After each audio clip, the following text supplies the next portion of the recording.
You don't want to get mixed up with a guy like me. I'm a loner, Daddy. A rebel.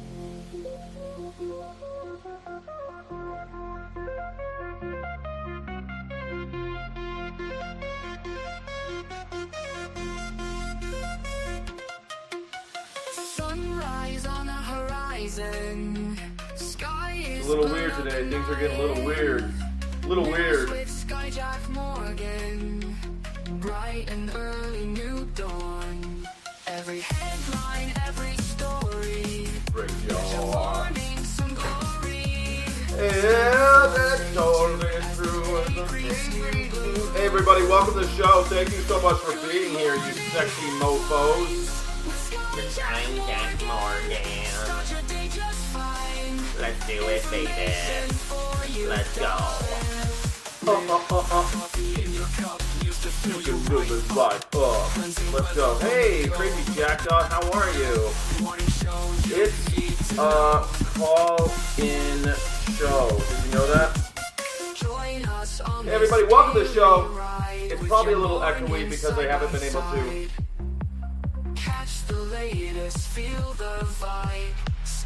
It's a call-in show, everybody. Hey everybody, welcome.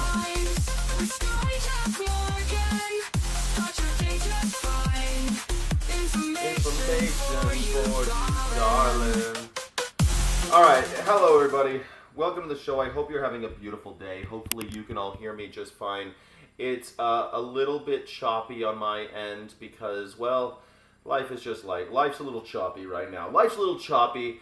I just moved to Albuquerque, as most of you know. This is my new studio, but it's not really set up yet. It's not set up yet. Hopefully everyone can hear me just fine though, and we can have a little bit of a reaction show.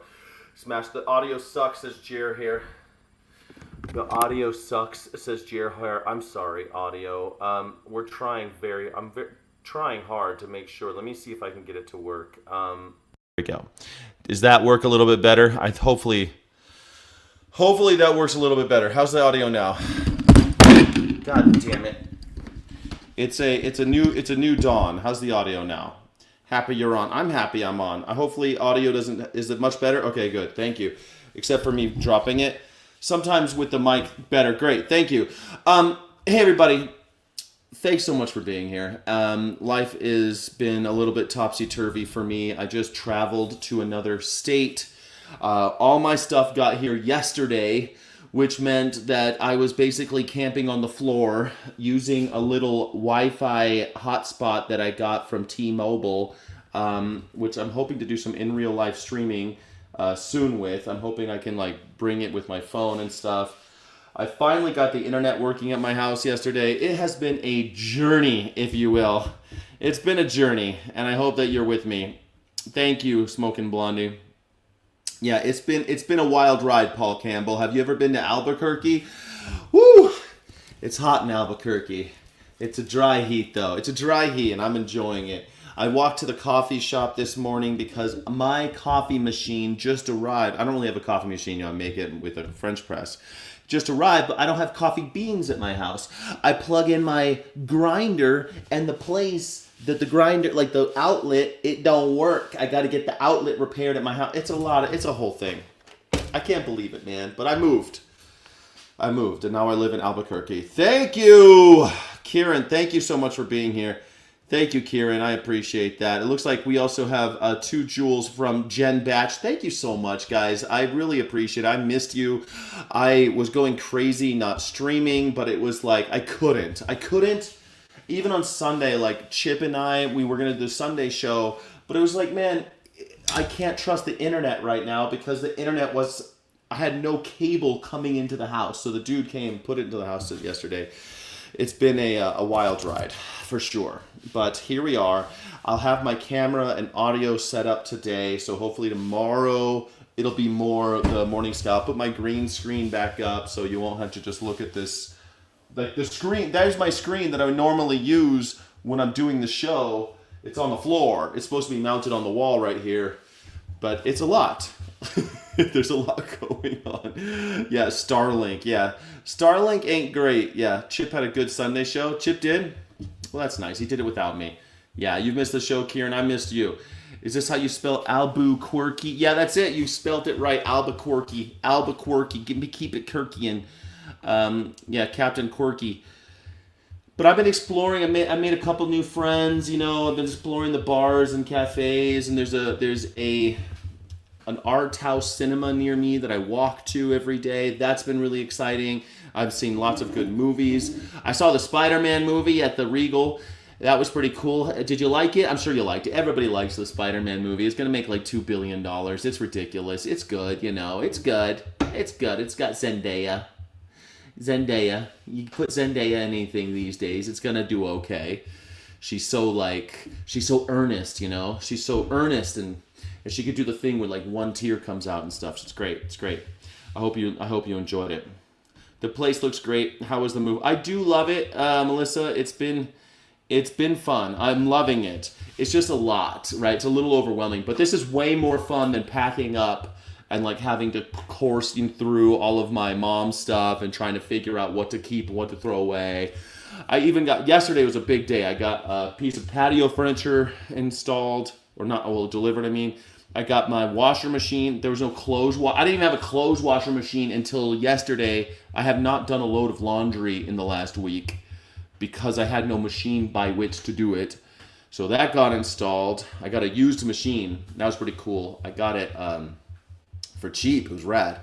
And I was driving and I saw like all these machines lined up in front of a store, and I said, "What's this all about?" And they delivered it. You know, it was pretty cool.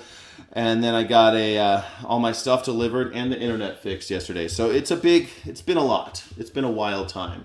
The unpacking is way better. True. Yeah, way better. You saw it last night? Yeah, I mean, yeah, Zendaya. I mean, everyone likes Zendaya. Everyone, even the people who say they hate Zendaya, they actually like her. Saw it last night. It's so good. It was good. I mean, I thought it was like one of those superhero movies where I'm like, well, this is what superhero movies are supposed to be like. Oh yeah, this is the way it's supposed to be. It reminded me of the comic book movies. I thought that Supergirl was similar in that way, but people hated Supergirl. People love Spider-Man. People love Spider-Man. It's got Zendaya. If they had Zendaya in the Supergirl movie, like as a different character, maybe not Supergirl, she could just be like one of the bounty hunters, it would have done great. People would have loved it. Everyone loves it. Jesus loves me. Of course Jesus loves me. Jesus loves everybody. Are you still an anarchist despite moving to New Mexico? And there's a huge anarchist scene in New Mexico. Lots of anarchists live in New Mexico, my friend. It's kind of a thing out here. I don't know if you know, like a lot of Albuquerqueans, pretty anarchisty. Pretty into it. I have a TCL. I need an upgrade to. Oh, well, you know. That's it. Who are the villains? Well, the villain, it's kind of a, you don't want to know who the villains is. You don't want to know the villains of the, it's a surprise. It's a spoiler. If I tell you the villain of the new Spider-Man movie, it's a spoiler. I'm not going to spoil it for you. People get so upset when I spoil. Supergirl was okay, but it wasn't Supergirl. I thought it was Supergirl for sure. Yeah, it was. It was just like the Supergirl, Girl of Tomorrow, or whatever it was. It was just like that comic book. They based it on a comic book run. It was. I thought, it's fine, whatever. Who wants to argue about superheroes? You know what I mean? It's so boring. Yeah, you love the Anarchy Village. Yeah, I mean, it's a big thing. It's not anarchy, it's drugs. You watch too much TV, Dame. You watch too much TV. You know that the show Breaking Bad was based on Riverside, California, and they only filmed it in Albuquerque because it was cheaper. So yeah, it's really not that bad. I live in a neighborhood with a busy street. There's a couple, homeless people and stuff, but they're not no worse than anywhere else I've lived. And no, I mean it's not what people think. Because they watch too much Breaking Bad. You watch too much movie, kid. You watch too much TV. Oh, thank you, Crazy Jack. I don't have my stylophone. I don't have any of my stuff right now. I'm ill prepared. But thank you, Crazy Jack. Can I get some 3 green hearts of courage for Crazy Jack in the chat, please? Thank you so much. I appreciate you. Paige wasn't in that movie as Achilles' ghost. I know. Elliot Page was not in that movie as Achilles or Achilles' ghost. It was all, all that shit with Asmongold shitting himself because he thought a trans person was going to play. Elliot Page doesn't turn me on the way that Brad Pitt did when he played Achilles. I mean, it's such a weird thing. Elliot Page did a great job. Bookended the movie perfectly. Perfectly cast for it. As the soldier who shouldn't be a soldier, the person who doesn't belong, the person who feels like they've been lied to and betrayed. It was great. Man, I don't know why people... Look, no one's making... I would say that if you watch any Nolan movie, they're pretty ugly. But those action sequences are great, and everybody wants to be in them, so you get great performances, even from minor characters, minor roles. He is like the Terrence Malick. Have you seen The Thin Red Line? If you haven't, it's the same idea. An epic war movie with literally everyone who's famous in it. That's what you need to go see if you don't know. Achilles. Okay, so again, maybe you missed the reference. Maybe you missed the last couple weeks, but Achilles is not in the Odyssey, little kids. Listen, kids. Achilles is not in the Odyssey, and the ultimate warrior. He was impervious. He was blessed by the gods. He wasn't the ultimate warrior. He was just unable to be killed, except for, missed a spot. Missed a spot right there on the ankles, kid. Elliot plays Achilles' cousin. Yeah, Elliot plays Achilles' cousin. That's exactly it. You nailed it. I look like Elon. Well, Elon Musk has spent hundreds of millions of dollars trying to look like me, which I find flattering, because he's such a creepy looking guy until he got all that plastic surgery. And if I have to be the exemplar of manhood that billionaires are using as a pattern, Elon takes a picture of me and brings it to his plastic surgeon and says, can you do this? So I'm flattered, He's gotten himself a penis implant to try to be more like me. He's gotten himself his hair implants, teeth implants, a jaw implant. I was born this way, man. I don't know. I heard he's even trying to make his eyes blue like me. He's made himself taller. It's crazy. Never read the Iliad. I read the Iliad. I read it in college. It was great. It was good times. But listen, outrage for fictitious characters shows a lack of intelligence. I get if you really gave a shit, but most of these people who are outraged about ancient Greek superheroes, they never give a shit about. They never gave a shit about the Odyssey and the Iliad. You think Asmongold read the fucking Iliad? You think he read the Odyssey? You think any of these guys? I went to college and I read it, and I only read the Odyssey more because my friend was translating it, and we talked about the translation stuff. But I didn't write. I read it because they made me. It was part of my college curriculum. I don't know why people are like, oh my god, Brad Pitt played Achilles, and now he really turned me on when he did it, and I want to be just like him. Yeah. Dolan Duck, not Donald Duck. Well, I didn't skip it. I'm going fast. There's lots of... I got chat coming in from 3 platforms, homie. I can't read them all. Thank you so much. That's what super chats are for, baby doll. Listen, baby doll. Don't you worry now, baby doll. It's all right, baby doll. There's this bartender in this town. Her name is Naima. And she calls everyone, she's like, hey, honey pie. I'm like, what? Did you just call me honey pie? And she's like, yeah, I called you honey pie. I'm like, okay. I thought it was pretty funny. But I don't know. Do bartenders ever call you honey pie? I don't know. I never get called honey pie. Speaking of people who get really upset, someone, you just missed the whole Elon thing, huh? You missed the whole Elon thing. Rewind it, go back. You want to read it again. Yes. That's what you want to do. You want to rewind it and go back to where Elon Musk has spent hundreds of millions of dollars to try to look like a real man. I'm sorry if this is the first time you saw a real man. This is, you know how Michael Jackson wanted to look like Diana Ross? Elon Musk wants to look like me. He's spending lots of money, got himself his big... I think the fact that he got the penis implant really shows that he did his homework, that he got that, the pump and everything. I think that's pretty cool because, You got a big dick motherfucker like me walking around. You want to look like him, you got to get yourself an implant, homie. That's just how it is. He's even gotten his legs broken. I mean, I'm 6'5", son. I'm 6'5". You think Elon Musk? How tall is Elon Musk these days? I don't even know. Like, how tall is Elon Musk, supposedly? Because you know that motherfucker's lying on his Tinder account, right? He's 55 years old. And how tall is he? He's 55. How tall is Elon Musk? He is 6'2". He's just a little guy. 6'2", just a little guy. You know, that's how it rolls. Yes, that's it. 6'5", blue eyes, New Mexico honey pie. Man, when that bartender called me honey pie, I was like, oh my. I was Twitter-pated. She's super cute, but I don't date bartenders. I don't know. I don't date bartenders, guys. I don't like doing that. I don't like doing that. It's nothing but bad news with bartenders. But she's super cute. She's totally my type. But no, I don't date bartenders. It's a rule. A man's gotta have a code. A man's gotta have rules, and that's one of mine. Don't date bartenders. Thank you. I look like Elon Musk and Tobey Maguire had a son together. Big digga. Well, judging by your PFP, should I tell you what you look like? Can anybody look at the PFP of Big Digga and tell me what they think he looks like? I'm not going to play that way, though. Get drunk enough, you never know. Nah, not me, man. I don't like dating bartenders. Don't like it. Because then you can't go to that bar anymore. It's all weird.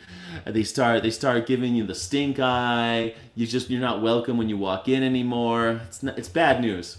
It's bad news dating bartenders. Plus, bartenders, the hours that we keep. When I was a bar manager, man, the hours that we keep, we're not normal people. We're not for the normies, man. When I was running bars in Vegas, I was working from 6 p.m. to 4 a.m. That ain't normal. Bartenders are cool, but it's got to be no more than a month. But then you can never go to... Would you rather date a bartender or MAGA? Definitely a bartender. Well, MAGA, I mean, they're not even human at this point. If you're MAGA, I mean, that's like asking me, would you rather date a bartender or a pedophile? Because the only thing a MAGA is at this point is a pedo, a chomo, a fucking child lover. You know what I'm saying? These guys, these MAGers, the only reason they exist is to defend pedophiles. Thank you so much. I hope that you're having a beautiful day. Life is grand, and I think that you are ready to rock and roll as I am. My name is Sky Jack Morgan. I'm an independent news and culture commentator, free speech and critical thinking advocate. And boy, are my arms tired. What even are the hours? 10 p.m. to 4 a.m.? Yeah, it's Vegas, baby. 6 p.m. to 4 a.m. 4 a.m. is when the club's let out. You got to be there for it, baby. Things get nuts. Question about the essential basket of goods. You said they're going to be 30% cheaper than they would be at the grocery store down the street, or even if there's one not down the street, if it's a food desert. How are you going to keep people from taking advantage of that, that deal, basically? And is there going to be a limit on the number of items that someone can take that are discounted at that level from that essential basket? I mean, I guess if I'm Zoran Mamdani, I'm doing victory laps at this point, son. I'm like, what?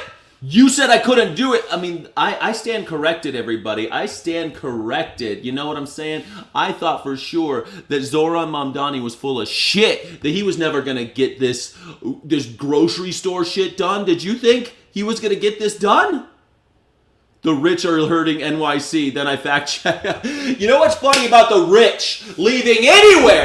You know what's funny about the rich leaving anywhere? Fuck the rich. I'm worried about the middle class. I'm worried about people who actually matter. The rich? Why is everyone so concerned about the rich leaving anywhere? Fuck the rich.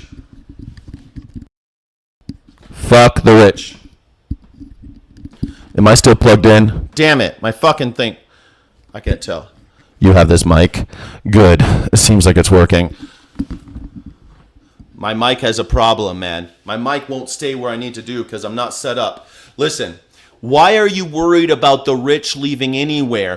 The middle class is leaving. The working class. You like going to fucking Starbucks and seeing a person smile at you and want to serve you properly? You better hope that there's some po folk living in your town. It's the working class you got to worry about, not the rich. What spell did they cast over all of you idiots in America to get you to think that the rich are who matters? The rich do not matter. Are your neighbors rich? Are the people that you love billionaires? The poor are dying. How the hell are you thinking that it's okay that the poor can't buy a house, but you're like, but the billionaires might leave New York City? Fuck them! What do we need them for? They're the worst of the worst. They're the Epstein class. Oh my God, all the pedophiles are leaving New York. All the pedophiles are leaving California. Oh no. Meanwhile, they're fleecing us. Let them go. Let them go. Move. I hope they move into big towers in the middle of the country. I hope they all move to Omaha, Nebraska and live in giant towers. They can live in their fucking data centers. Have them move to their data centers. What do we need them for? If you chopped all of their heads off tomorrow, no one would notice. There's only 900 billionaires. The people who are leaving like California and Texas and New York City, and they're moving to places where they can afford it. People like me are the people who are normal, barely making it, regular folk that actually spin the economy, actually do it. They're gobbling the assets. Exactly. All they do is gobble up all our assets and give nothing in return. They buy and sell our children. They take up all of our, they're the reason why cops exist. They take all of our infrastructure. It's not the poor who are gobbling up all of the assets and gobbling up all of our resources, taking all of our water, taking all of our crops. It's not the poor doing that. It's the billionaires. So let them leave. Stop worrying about, oh my gosh, oh, dear Lord, what will we do without the billionaires? How will we manage? How will we manage? And meanwhile, you're like, fuck the working class? It's absurd. And the ones that did move, like to Miami, only raised the cost of living and hurt the working class. Yeah, that's exactly it. The billionaires moved to places and hurt the working class. Off with their heads. Why are we it's mind-boggling that there's even one American who stands with the billionaires and says things like, oh my goodness gracious, they're leaving New York City. Fuck 'em! They're the Epstein class. They're the ones in the Epstein files. Good. Make them leave. You want them gone. You would, if you had half a brain, you'd be cheering the exodus of the rich. Let them move. Let them build their own city in the middle of the country, and they can live in their data centers. Live in your data center. None of us can stand these things. Drink your poison water and listen to the sound all day long. Do it. Without the upper class, there's no jobs. You're a simp. You're a sucker. With the upper class, there's no jobs. Are you a fucking imbecile? How fucking stupid can you be? The middle class are the ones that start little businesses, not the billionaires, you dumb piece of garbage. The billionaires are literally on TV telling you that AI is going to eliminate all your jobs. The billionaires are the ones on TV saying, I just laid off 50,000 people because AI told me to. The billionaires are the ones that have said over and over again and have fucking seminars about how their whole goal in life is to make more money with fewer people. They've been saying it for the last 50 years at least. And you're like, they're creating jobs. How stupid are you? Are you paying attention? They're not lying to you. They're not lying. They're saying to you to your face that they want you dead. They want you unemployed. They want you out on your ass. They don't even want you with a roof over your head. And you're like, they're giving us jobs, and I will beg for every crumb from their table. Every crumb from their table. I can't wait. God bless them. God bless the Trumpstein class. God bless them. You guys are suckers. You'll be praying to the king right as he chops off your head. And you'll be like, why didn't we chop off his head? Oh, well, God bless him. He must have a good reason. God made it. Yeah, thanks, Obama. That's what it'll be. Thanks, Obama. It's so embarrassing that there's this many Americans that are on the teat and sit there and worship these fucking guys. But if they leave New York, who will molest our children? Who will buy and sell our 12-year-old girls? Who will start wars in the Middle East so that we can put our young boys as cannon fodder? What? We could sell our young boys as cannon fodder and our 12-year-old girls as sex toys. How will we survive without the billionaires? God, we sure love them. Uniparty 101. Yeah, the Unitard Party. Welcome to the club, Bartholomew. The Unitard Party. Way to go. 10 years from now, it'll still be Biden. No, yeah, right. No, 10 years from now, people are already waking up about Trump, but it's just like in 10 years from now, it'll be even worse. Well, you think we're going to get someone better than Trump? It's gotten progressively worse with every president. Every president's been worse than the last since Carter. Every single president since Carter has been worse than the previous president. Donald Trump is just the last, most recent step in a long journey of garbage. We're trudging through garbage while the billionaire class laughs, and you're left out in the cold because the Democrats don't give a shit about you. The Republicans don't give a shit about you. They've gone full Nazi. The Democrats are going full social democrat, perhaps, maybe. We'll see what happens there. The Democratic Socialists like Zoran Mamdani, maybe they've got a chance. They don't have a chance. They kill people like him. As soon as they cut into the profits, they get murdered.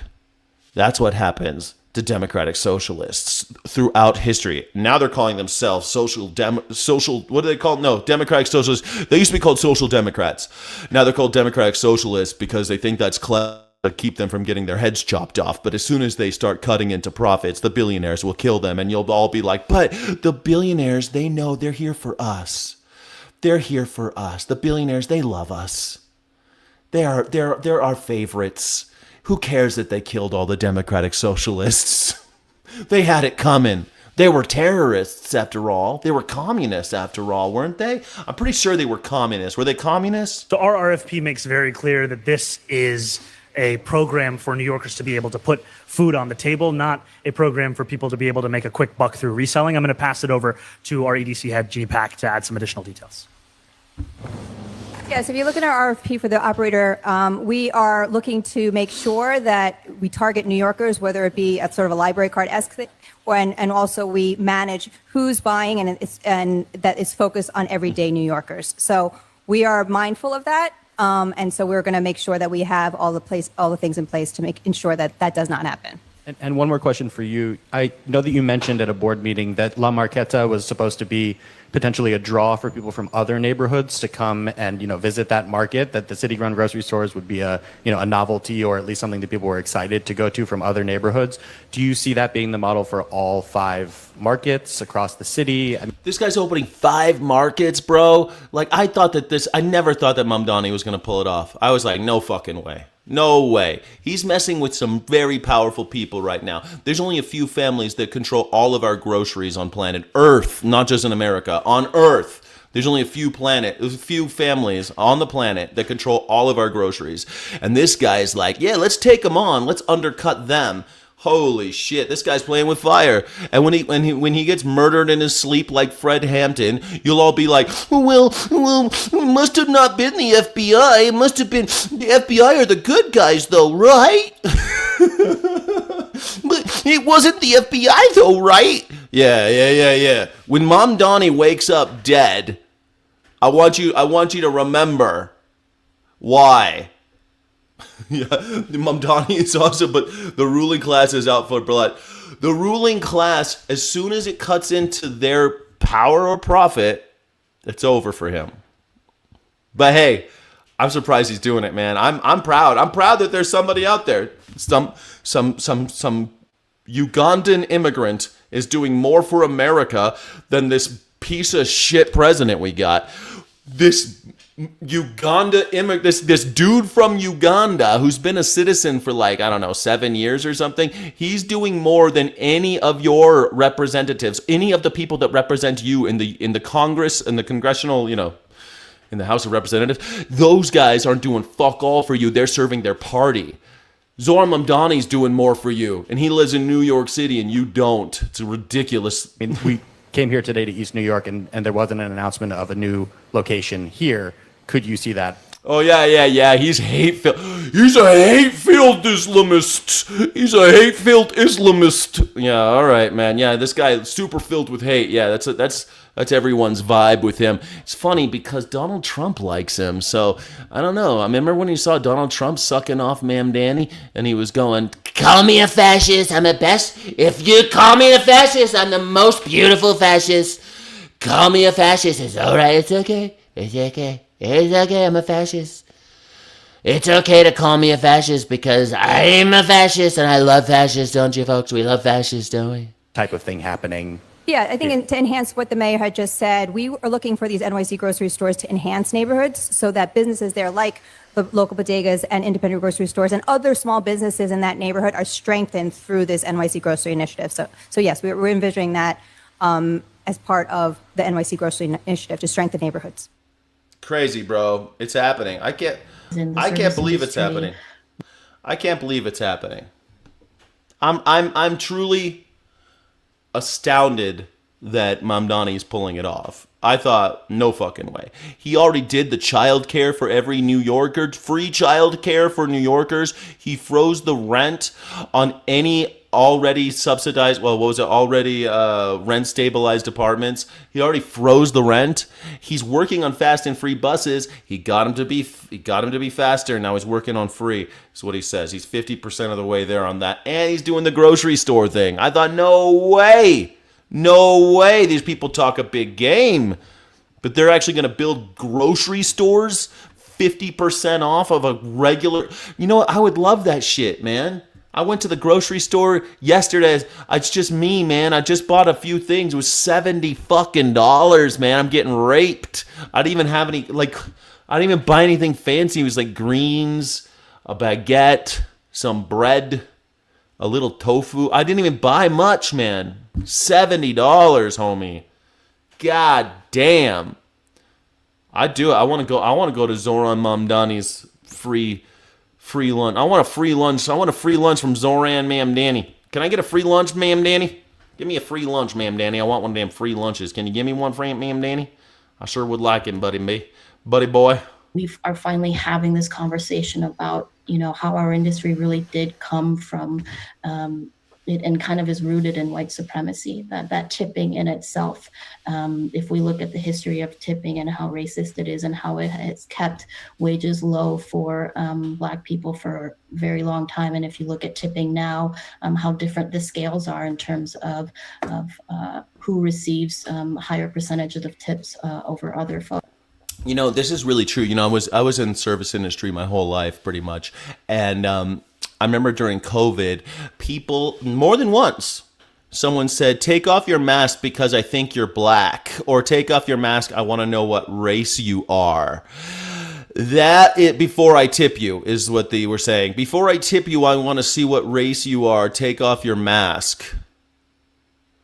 What? Yes. That shit really happened, and I can't believe it. Damn, tofu, it was $2.99, bruh. It was like, I got some tomato. I don't know what was so expensive, but I got myself like a little thing of vegan cheese. I don't know, man, $70 fucking dollars. Tipping isn't white supremacy. Well, Peter, this is where we have ideas and we talk about them. You're like, no critical thinking for me. No critical thinking for me. I will not entertain anybody else's ideas or opinions. I love when people no, it's not. What an astute observation. No. No.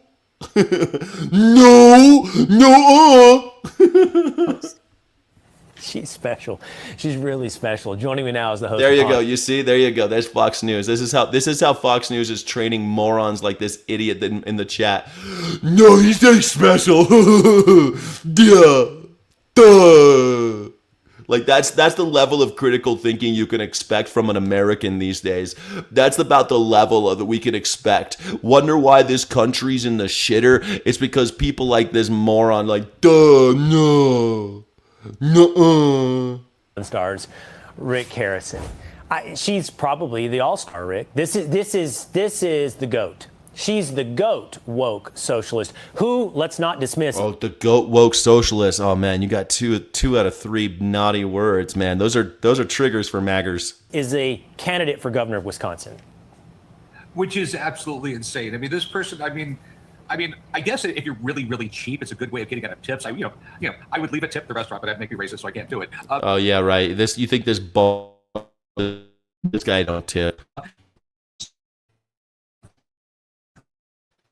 Are not bright enough to realize they're stupid. I mean, that's the only way I could put it. I mean, That what's so funny is that an idiot like this completely misses the fucking point. She didn't say don't tip because it's racist. That wasn't the message, you dumb white piece of garbage.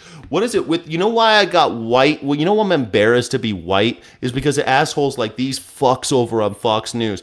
People like, why do you hate your own race? It's because you embarrass me. It's because you're all embarrassing. You fucking white people embarrass the shit out of me, man. I'm like walking around feeling good about myself, and then I see white people on the news. They're like completely right over their head. They have no idea what this lady's talking about. She's saying that the tradition of tipping has kept the minimum wage down for certain demographics because those people are attracted to places like the service industry where they rely on tips, and we allow those businesses to pay them only $2.13 an hour, so that they're constantly in this kind of wage slave situation, begging for money at the tables. And so you get situations where you get race-based tipping because black people make less money in tips than white people. You get sex-based tipping where pretty girls get tipped, or girls with big boobs, or girls that wear more revealing clothing, or girls that put up with more sexual harassment get better tips than those who don't. This is baked into the cake. It's part of the system. It's disgusting. It's disgusting. When I lived in Vegas, sometimes I would get resumes for cocktail servers with their bikini pictures attached, like nude photos and stuff. Sometimes, like, they're not really nude, they're like covering up, but they're naked. I would get photos like that sent to me by people who wanted jobs. Tell me that that's not a fucked up world. What other position does that happen in? What other position does that happen in? What do you think? This guy doesn't get it. It's like, oh, it's a good excuse not to tip because I'm not going to tip because it's racist. What? You fucking imbeciles. And they're calling her stupid. They're calling her special. there's no other way to put it. I mean, let's get rid of Thanksgiving because this is the Democratic Socialist Party. That's a Democratic Socialist talking about tipping is not kosher. Yeah, that's it. Socialism is the problem. Hard to argue with that when Hooters has been around for years. Hooters, you know what they call Hooters? You know what kind of restaurant that is? It's called a breastaurant. That's not even a thing that I made up. That's just the type of restaurant it is. It's just called a breastaurant, like Tilted Kilt, Twin Peaks, and Hooters, places where their food is not really what you're buying. You're buying the attention of pretty girls. It's, sports bars with pretty girls, I guess, is the and costumes that show off certain components. But yeah, it's bad. You have two groups in it: those people who are really, really evil and know that socialism will never work, but they just want power, and then you have socialism won't work. We need power. Fucking idiots. Like, socialism is purely the prioritizing of public need over profit. How the fuck do you think that someone is looking for power in that sentence? The whole point is to disperse power, is to flatten power, to have more power to the people. That's the whole point of real socialism. Not National Socialism, that's a different thing. But democratic socialism. There's two types of socialism that really matter these days. It's democratic socialism and national socialism. MAGA is the National Socialist Party of the United States, and the democratic socialists, well, they're just coming back. They're just coming back. They've been around for a while, but they're making a comeback because we got Nazis again. And there's always democratic socialists to stand up against the Nazis. Happens every 100 years. They change their names, you know. Usually be called social democrats, now they're social democratic socialists. But, you know, they just want power and they're evil. I'm pretty sure that we got trillionaires now. I don't know. We got a trillionaire? Why do we need a trillionaire? What purpose does a trillionaire serve for the betterment of humanity? What purpose does a billionaire serve for the betterment of humanity? If you make over $999,999,000.99, we can chop off your head without feeling any guilt. Sorry, you're a fucking psychopath. If you think you need more than $999,999,000.99. If you think you need more than that, lob it up. National Razor. People like her who just are really just that dumb. I mean, that's the only way I can put it. You know, they get out there, they're angry at everything. They're angry because I don't know why, and they just want to blame everybody. They're angry because people are dying. People are dying of curable diseases. People are starving. Even during the Great Depression, when people were making $4,000 a year, a house cost $3,900. Nowadays, you know, the average American's making like $50,000 and the average house costs $400,000. There's a lot to be angry about, you see. A lot to be a little pissed off. Money in the world besides them actually going. Yeah, this is Rick Harrison from Pawn Stars. Yeah. I met this piece of shit, by the way. I guess I should have mentioned that. This piece of garbage. I met him in Las Vegas many times because I live there. And this guy is a garbage person. Not doing smart work.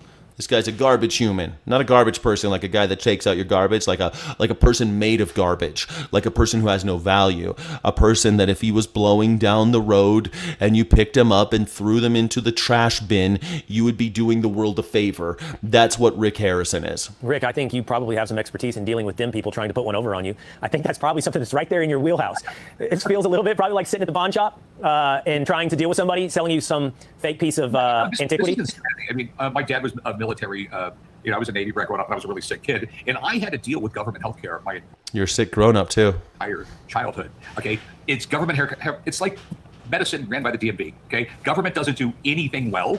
Okay, so it's just best that we have less of it and not more of it. In the end, that's just the way it works. And that's just the way it works. It has nothing to do with the fact that they, growing up, they took all the funding away from the VA after Vietnam, and when this guy was growing up, it has nothing to do with the fact that they just cut all the funding in order to balance the budget during the Reagan years and then also during the fucking Clinton years. I mean, that's how they do it. That's how they balance the budget, you see, without raising taxes. You only have a couple choices, really. You can either continue to tax people at the current rate and cut services in order to balance the budget, or you can continue services and then tax people more in order to cover up the shortfall. That's just basic business, buddy boy. That's just basic governance.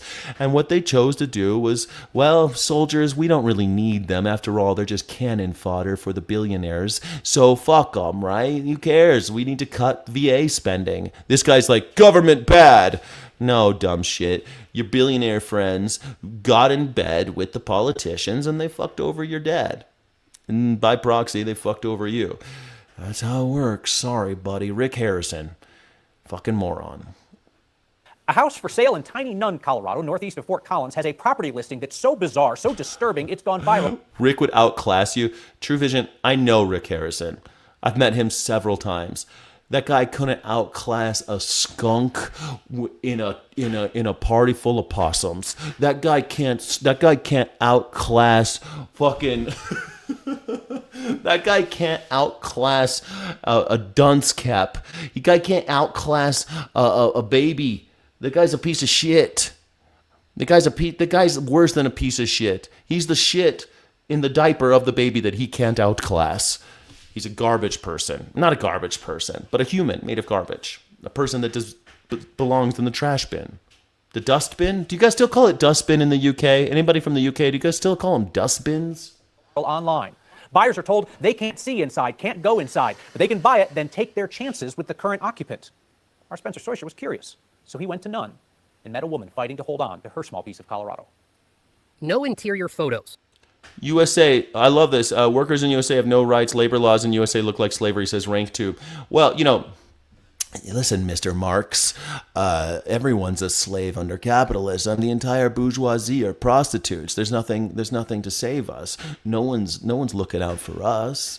You're going to sign up for dictatorship every day, where for 8 to 10 hours a day, or in some cases 12 hours a day, you're going to do what this dude fucking tells you to do without question. You're going to do whatever he says. For all our talk of liberty and freedom, the only liberty and freedom you have is, I get to pick who I slave for, I guess, sort of, except if I try to leave, I get all of this bullshit, and they might not give me a reference, and they might say naughty things about me and keep me from earning a living.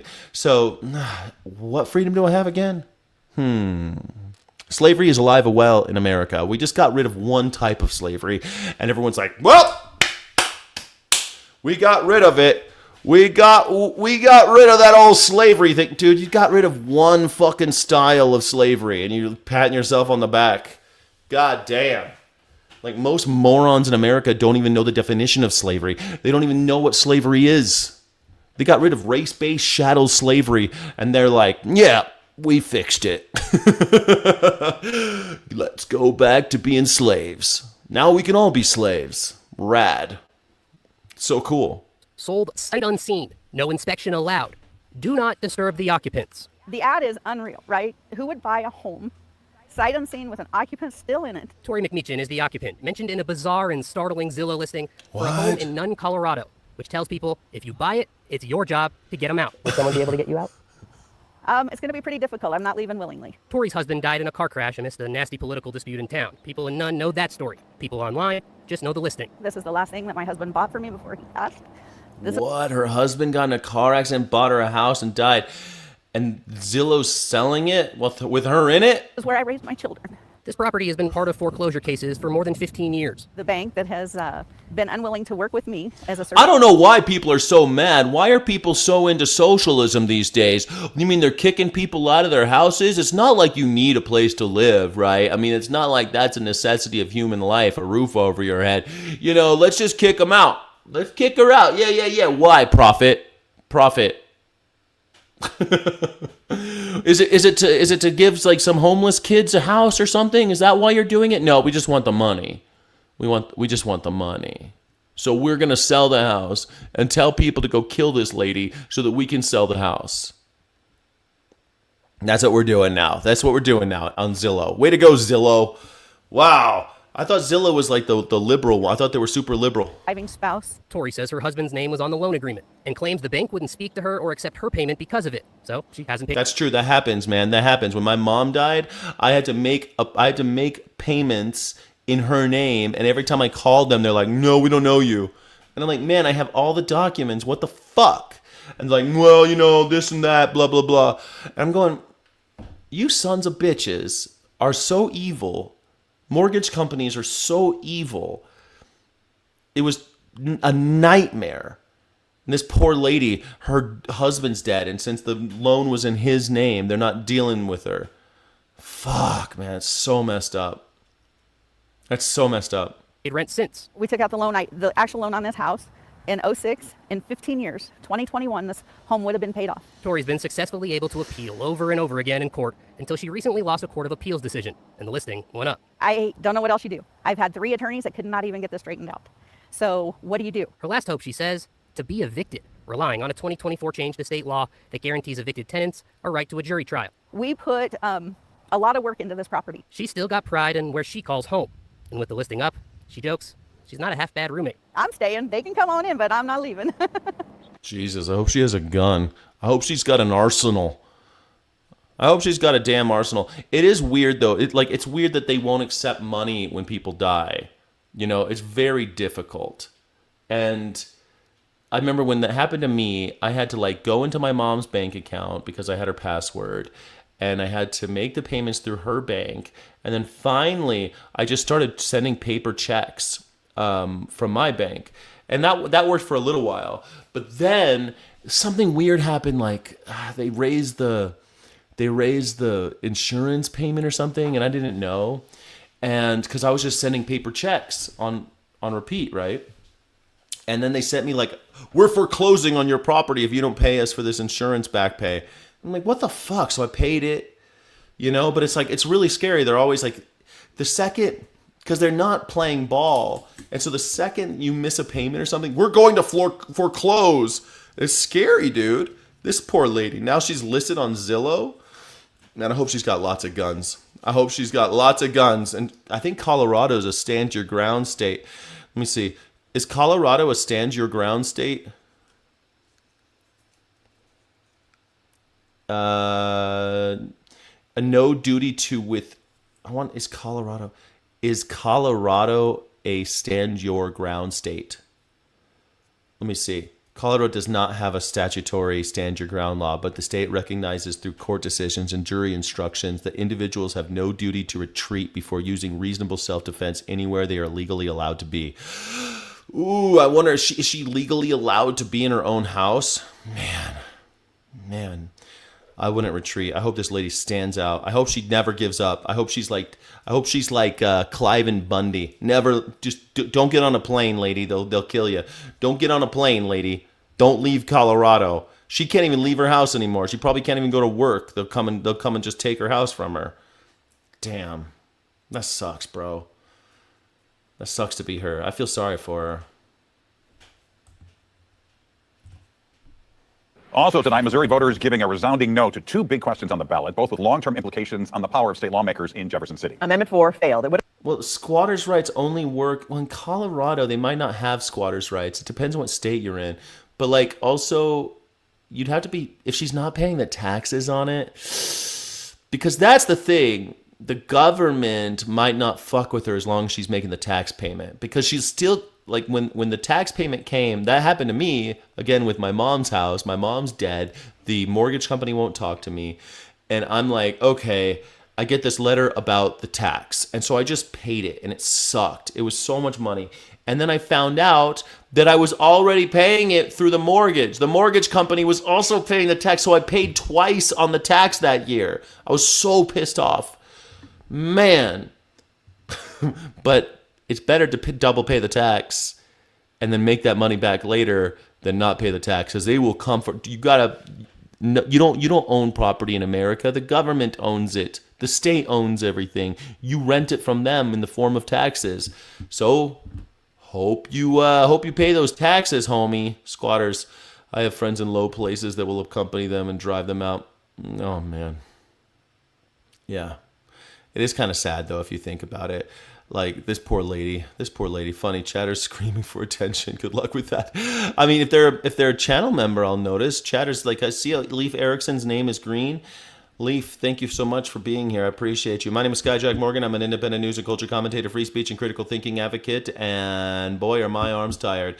Thank you so much for being here. Channel members get extra streams, extra content, and extra love in the chat. If you'd like to be noticed, please become a channel member. Sky City Rebels, you make the world go round for me. Thanks to the moderators as well. Thank you for being here. This is my first broadcast from Albuquerque, and my studio isn't set up yet, so please forgive the lighting. Please forgive the funny audio today. It's a little bit different than normal. Hopefully by tomorrow I'll be back up and running properly. But bear with me. Thank you so much for being here, everybody. Skyjack Morgan, this is the Morning Sky Show. It's the #1 news reaction show on YouTube. Have made it harder for Missouri voters to amend the state constitution, changing the threshold for citizen-led ballot initiatives from a simple statewide majority to a majority in each of the state's 8 congressional districts. And Missouri voters also rejected in a big way Amendment 5, which would have phased out the state income tax and give the General Assembly broader power to raise the state sales tax. Governor Mike Keogh pushed for Amendment 5, and within the last 90 minutes, he responded on social media. This piece of shit Republican dirtbag. Get rid of the income tax and raise the sales tax so that we can make more money off of the working class and and the rich people can get away with murder. That's what this is about. Missouri tried to eliminate income tax so that the rich that live in Missouri won't have to pay tax anymore, and just put it on the working class and the consumer so that your, I don't know, diapers will get more expensive, because sales tax affects everything. And it voted down, but 82% of people voted against it. These stupid Republicans don't know what's coming for them, man. It's the guillotine. MAGA. All you maggers bound to lose. All you maggers bound to lose. You fascists are bound to lose. Saying he, quote, remains committed to working with the General Assembly in the years ahead on ways to continue cutting taxes, growing our state's economy, and pursuing conservative policies that help Missouri families keep more of what they earn. 5 on your side, political. Yeah, Missouri families, keep more of what you earn, but every time you go to the supermarket, you'll pay 20% sales tax in order to make up the shortfall of the eliminated income tax of the rich. You I can't, I'm proud. I'm proud that people in Missouri actually saw how fucked this was. And you know what? Missouri ain't some blue social democrat state. They're almost, it's funny, people, they consider themselves libertarians because they think that capitalism will save them somehow or whatever. They think the almighty dollar sign is somehow going to, pick them up out of poverty. But, at the end of the day, they're really just anarchists. They all just they want the government to leave them alone. They want the rich to pay their fair share. They want to fucking be with their churches and their neighbors. They want to grow their own little vegetable gardens and trade with their friends. People are pretty cool, really, if you just leave them to do their own shit. People are pretty rad. They collaborate, they cooperate, they create community. And the government comes and fucks all that up because the government's run by, that's right, billionaires. The government's run by Israel AI, and I had a drink with somebody yesterday called it, the government's run by Israel AI and Palantir, which is, AI and Palantir are the same thing, but yeah, Israel and Palantir basically running the country now. You're welcome. Maggers, way to go, Maggers. You have been placing nearly all the blame on the COVID pandemic and the way that the U.S. responded to it squarely with Dr. Fauci. I thought you were an anarchist. I am an anarchist. Welcome to the show. I'm glad you're here. Pot, thank you for being here. Yeah, soon to be data centers. Yeah, let's do it. Look at RFK Jr. He's in charge of the government now too. He's from an old rich family as well, and he just loves the fact that he can get cozy up to people in power, and in order to, give us all measles. What's the point of RFK Jr. again? What's the point of this dirtbag? This loser? This, the worst Kennedy? We got the worst Kennedy. Somehow the worst Kennedy is the only one in politics these days. But of course, he worked for President Trump. Does President Trump also deserve some of the blame? Well, President Trump, as you recall, wanted to. And the lockdowns. I think the thing that did the most damage to our country was the lockdowns. The lockdowns that shut down 3.5 million businesses in our country with no due process, no just compensation, all of our churches. Oh, what a fun question. What exactly does capitalism have to do with money? Isn't capitalism just where an individual owns the tools and means to build products needed or desired by society? No, Stephen O'Connell, that's not at all what. So capitalism is the means of production handled only by the few, so that in the pursuit of profit and exploiting others, they're able to control, if you want to say a machine. You said tools, it's a great example. So all of human history and human ingenuity and human effort created something like the steam engine, right? And then someone comes along, it's like, this steam engine only belongs to us. Only we are allowed to use it. Yes, we know that all of human history has led us to this, but only we are allowed to make money off of it. You'll have to work for us. What? Yeah, but don't worry. Here's a little trick that we're going to pull on you. If you collect enough of these rectangular pieces of paper and flattened little metal discs, we're going to call it money. If you collect that, we're going to call that liquid capital. If you collect enough of it after chasing it around like Pokemon, you'll be able to buy a machine someday too. Yes, I know, I inherited all of my wealth and I was born with this, but I control this. So the money becomes the means by which they separate you from the means of production. You see? Pretty simple. And the way they keep you enslaved. So when someone comes around saying, hey, I'm going to pay you a bunch of money. What do I need money for? Well, in order to buy anything, because I'm the one who sells it all. You have to come to me for the money to buy groceries now.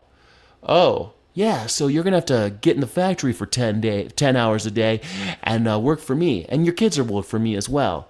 And that grocery store, your kids will work there too. Your wife will work at the grocery store. You'll work in the mine. I own both. It's going to be great. Capitalism.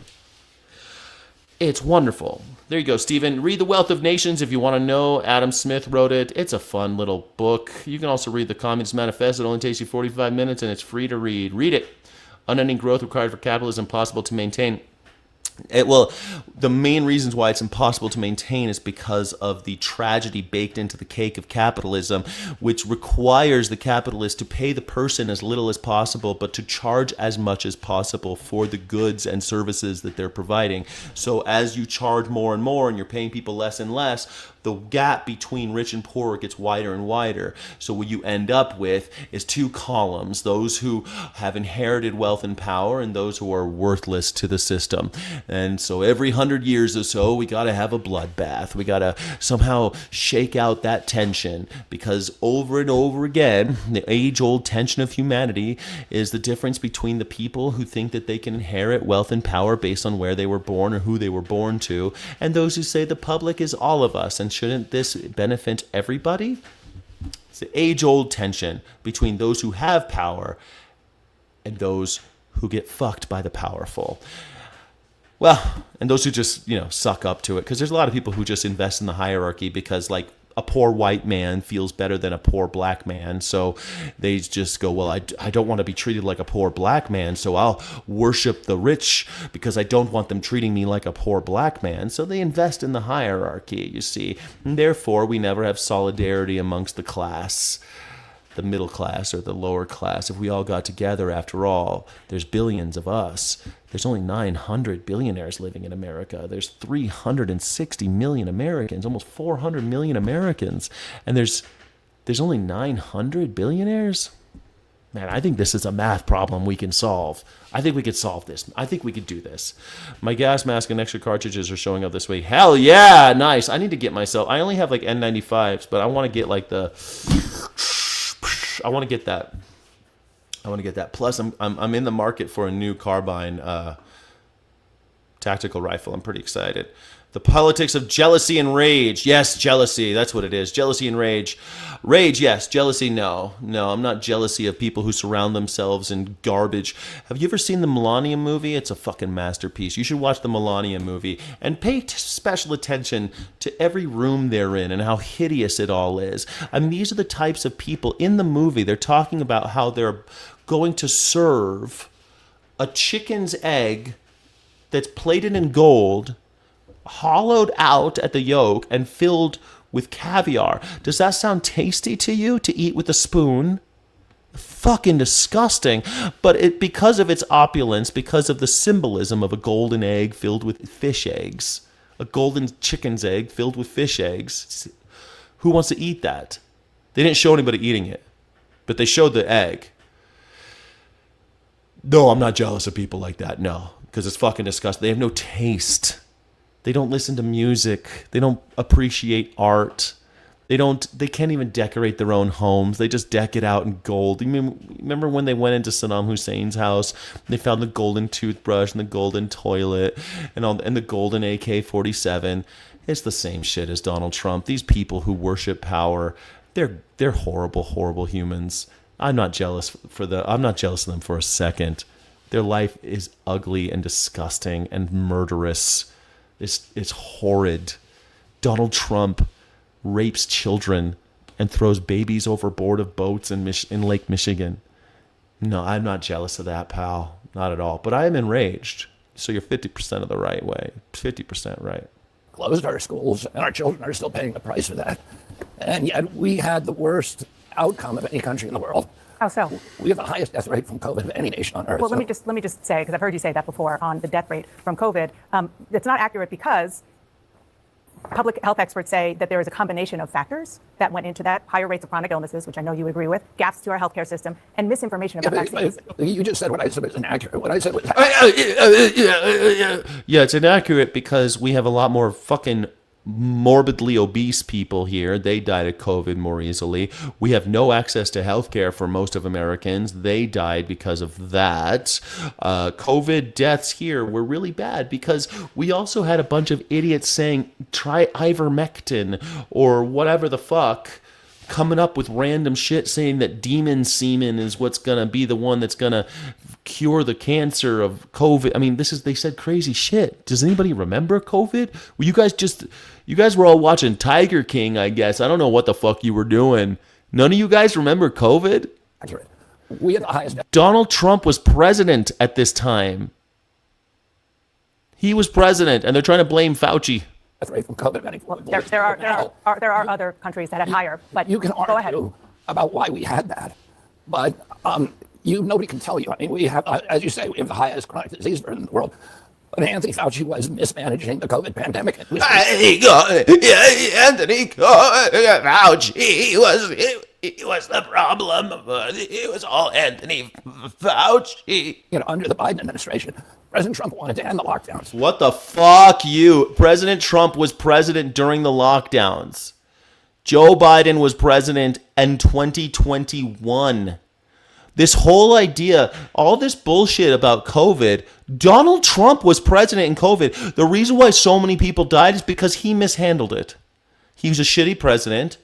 We never had this happen under any other president. Remember under Barack Obama when like 3 people died of fucking Ebola and the Republicans were like, oh my God, Barack Obama's letting people die of Ebola. But Donald Trump kills 1 million Americans. The bloody 2020 was the highest death rate for Americans in the history of the United States, including all 4 years of our Civil War. All of the Civil War killed fewer people than 2020. More than any war ever fought by the Americans, more people died in 2020. We only lost, 270,000? I forget now.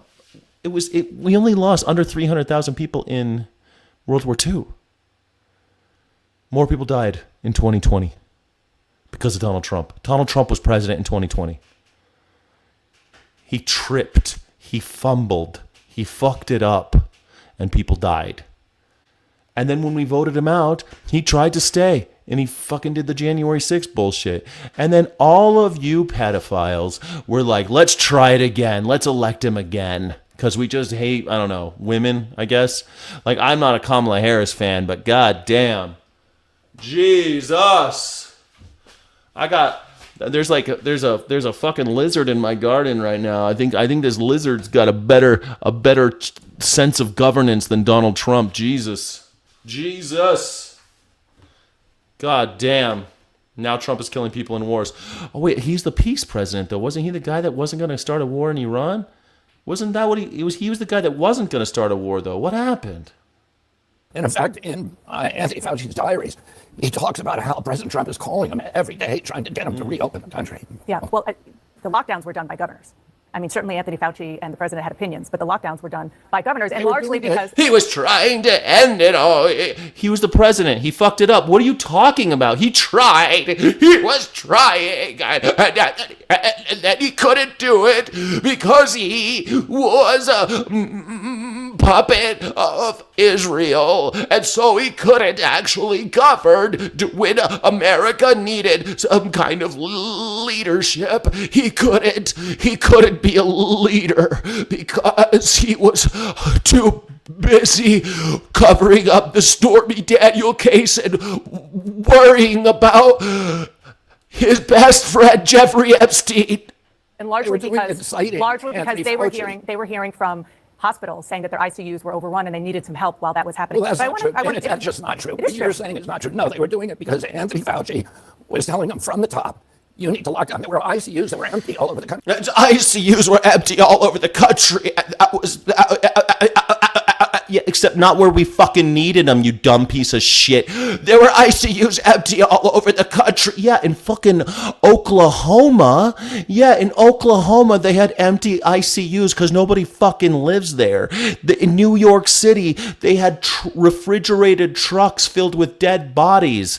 In California, they had such a backlog of cremations that when my mother died in fucking 2021, I had to wait a month. She was on ice for a fucking month because of the backlog of bodies caused by COVID. But there were empty ICUs though. I was told that he can't change it. It's an amendment. He can't change the 22nd Amendment. He can't change that shit. But he's working on it. Maybe he won't have to leave. He'll just not leave. We'll see. I think Donald Trump will be dead by the end of the year. So let's just, or retired. I think he'll be dead or resigned by the end of the year. The guy can't string a fucking sentence together. He's got dementia. And I know because my dad's got dementia. When I go visit him, half the people in the memory ward, the place where they lock him in and they're not allowed to leave, those guys, they talk just like Donald Trump. They talk they talk just like him. Arnold Palmer, we love Arnold Palmer. He's got such a big schlong. He's all mad. Oh my God. I love women. Trust me, I love women. I really do. But I love boner bumps and Arnold Palmer schlong. I just love telling stories about men's penises because I'm totally straight. I'm Donald Trump, the straightest man in America, the straightest. Very straight. I'm very straight. Trust me, I'm very straight. Including in New York at the height. I'm asking you, I'm going to go back to what I asked you at the beginning, which is President Trump. And he was the guy in charge. Gonchar says, Sky, the root cause is consolidation of power, not capitalism. Well, it's an interesting thing that you just said there. The consolidation of power is incentivized by capitalism. Capitalism incentivizes the hoarding of wealth and power into columns of wealth and power that are passed down from generation to generation within families or within, oligarchic circles, cronyism. That's how capitalism works. It's part of capitalism because it incentivizes greed, and greed is a survival tool that humans have, but it's not human nature. Greed is something that gets us through ice ages. Like, I need to hoard stuff. I need to collect things because I might not live through the winter, right? That's the feeling of greed. Fucking anthropologists have studied this shit, man. In times of scarcity, greed becomes extremely important, but we've created a whole society that incentivizes greed and the consolidation of power. So capitalism is what's causing, when you say the root cause is consolidation of power, well, consolidation of power is caused by capitalism. Or you could say proto-capitalism, like feudalism or mercantilism. Like there's other isms that resemble capitalism before capitalism ever had a word, But it's all the incentivizing of greed and aristocracy. But thank you for playing. I appreciate you, Gonchar. Thanks for the comment. And you tweeted back in 2024 that he let bureaucrats like Anthony Fauci shut down the entire country. Again, the president was in charge. The president was trying to reopen the country when he left. The country was kept closed for another year, almost a year and a half after that. Let's talk about how to prevent the next pandemic. Yeah, I love this. $1 billion should be the earnings stop sign. That should be the up against the wall club. If you make over $999 million, hold on, let me say it again. $999,999,000.99. If you make over that, up against the wall. Up against the wall. Up against the wall! That's up against the wall club. Get him up against the wall. Dicks to the walls, gentlemen. Dicks to the wall. You made $1 billion. Congratulations. Dicks to the wall. because there's a lot of litigating and relitigating that I don't think is really helpful to do with regard to COVID. And the question is about so-called gain of function, which for people who aren't entirely clear about it, it is a highly risky research process that includes. We gotta do gain of function. What are we gonna do with all these animals we're buying and selling? We gotta do gain of function research. We got to. Includes manipulating a virus to study how it behaves as it evolves. Now, what scientists say is that although it's controversial, it's necessary to prepare for the next pandemic, to get ahead of it, to figure out what these viruses can do. Bullshit. You want to end this gain of function research. Some scientists say, isn't it better just to put better guardrails around it? People have been trying to put guardrails around it for generations, and it hasn't worked. And clearly, COVID-19 pandemic and many other global pandemics that we have come from gain of function research. The RSV epidemic that we have, that is the biggest killer of kids in this country today, came from these kind of experiments. The Lyme disease almost certainly came from this kind of research. So, and the scientists who you say are experts are making the argument that this is necessary for pandemic response cannot point to one instance in history where research that came out of this kind of experimentation has actually provided us something beneficial. So how do you prepare then? How do you prepare? I'm actually all about this. Fuck gain of function research. Sticking diseases into animals to see if we can get the animal to get animal diseases more quickly is not a good idea. That's how you get airborne shit. So you get things like, I don't know, coronavirus, and you plug it into a bunch of animals and you try to get it to become airborne, so that you can weaponize it. And they're hoping that if they do that they'll then develop cures through that gain of function. So it's a gain of function of the virus, and they're hoping that if they can force the virus to gain the function, that they can then combat it with, antiviral vaccines and all that shit. Or we could just, stop encroaching on animal land, stop interacting with animals, stop putting a bunch of animals in tightly confined spaces so that we can stop interacting with those viruses. Viruses exist in the wild pretty sparsely, actually, because generally animals just don't interact as much as we force them to when we put them in cages. Now, human beings are a little different because we live in these cities and stuff like that. But we have our own viruses that we contend with, right? We're pretty good at handling human viruses. But once we catch an animal virus, it fucks us up because then it's like bouncing around in our little tightly confined areas. I don't think gain of function is a good idea.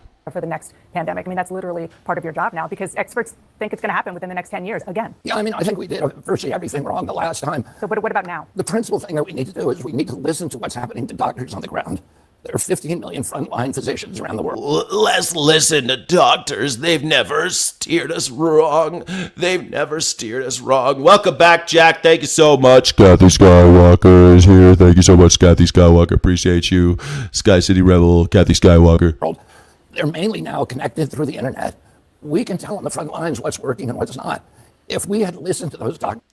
Icy says, do I think Civil War 2.0 is coming?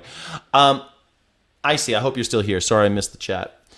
Listen, I don't think Civil War is going to happen. I'll tell you why. There's no resources to fight over. Civil wars happen over resources. There's no resource to fight over in America. So what does it look like? It looks like the end of every civilization, every empire.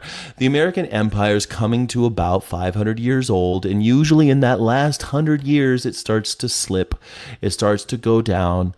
Our empire started in about 1610 with Jamestown, and we're about there. We're almost there. And the last 100 years is what we're in right now, and it starts to slip down, and it kind of peters out, and it doesn't look good. The Romans had to do it. The Byzantines had to do it. The Persians had to do it. We're going to do it.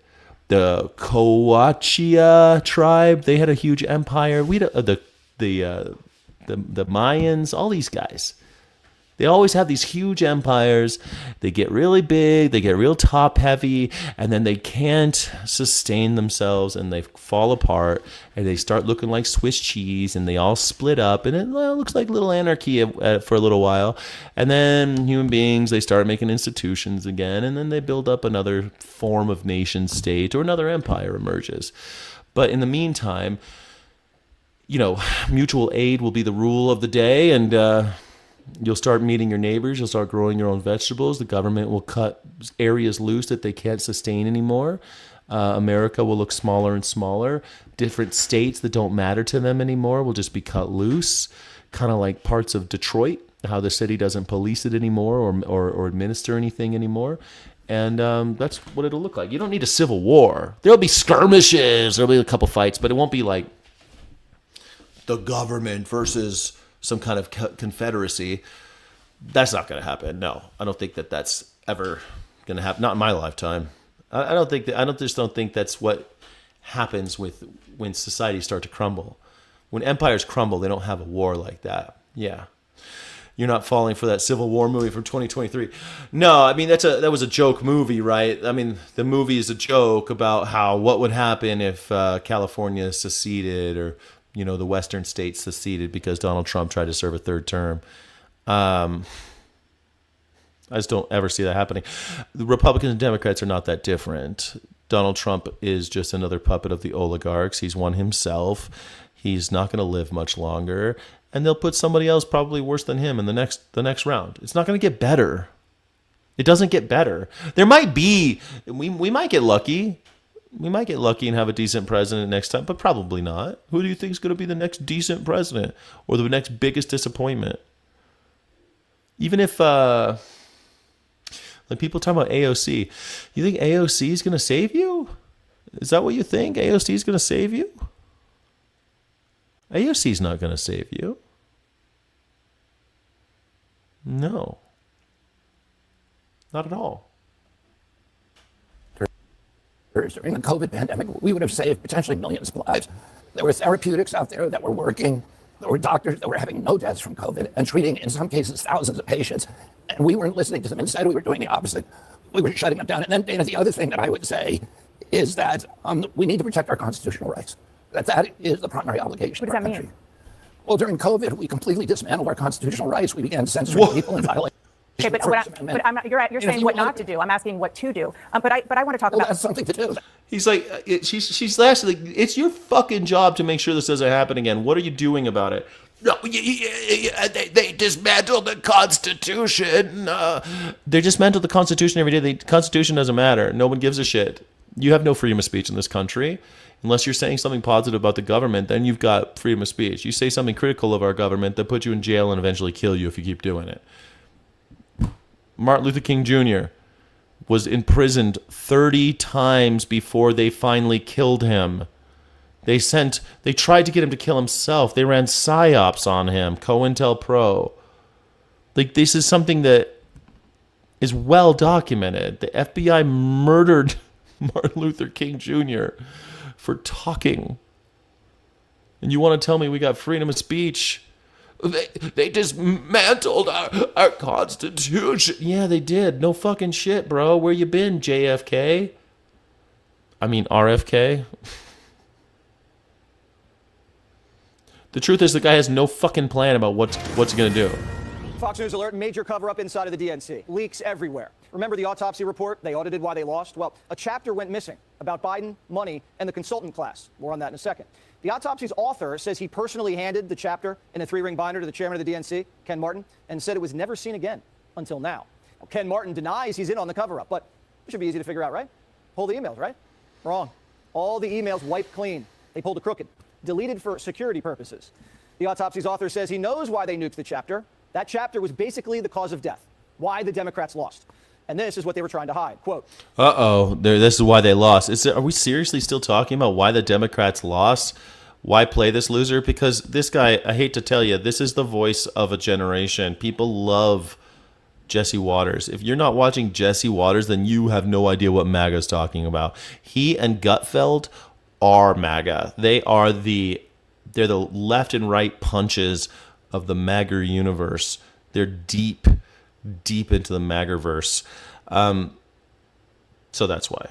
Plus, I play everybody. I play CNN. I play a little fucking Fox. I try to mix it up. I try to mix it up. You don't like him, but I don't really care about why we somehow ended up with Donald Trump again.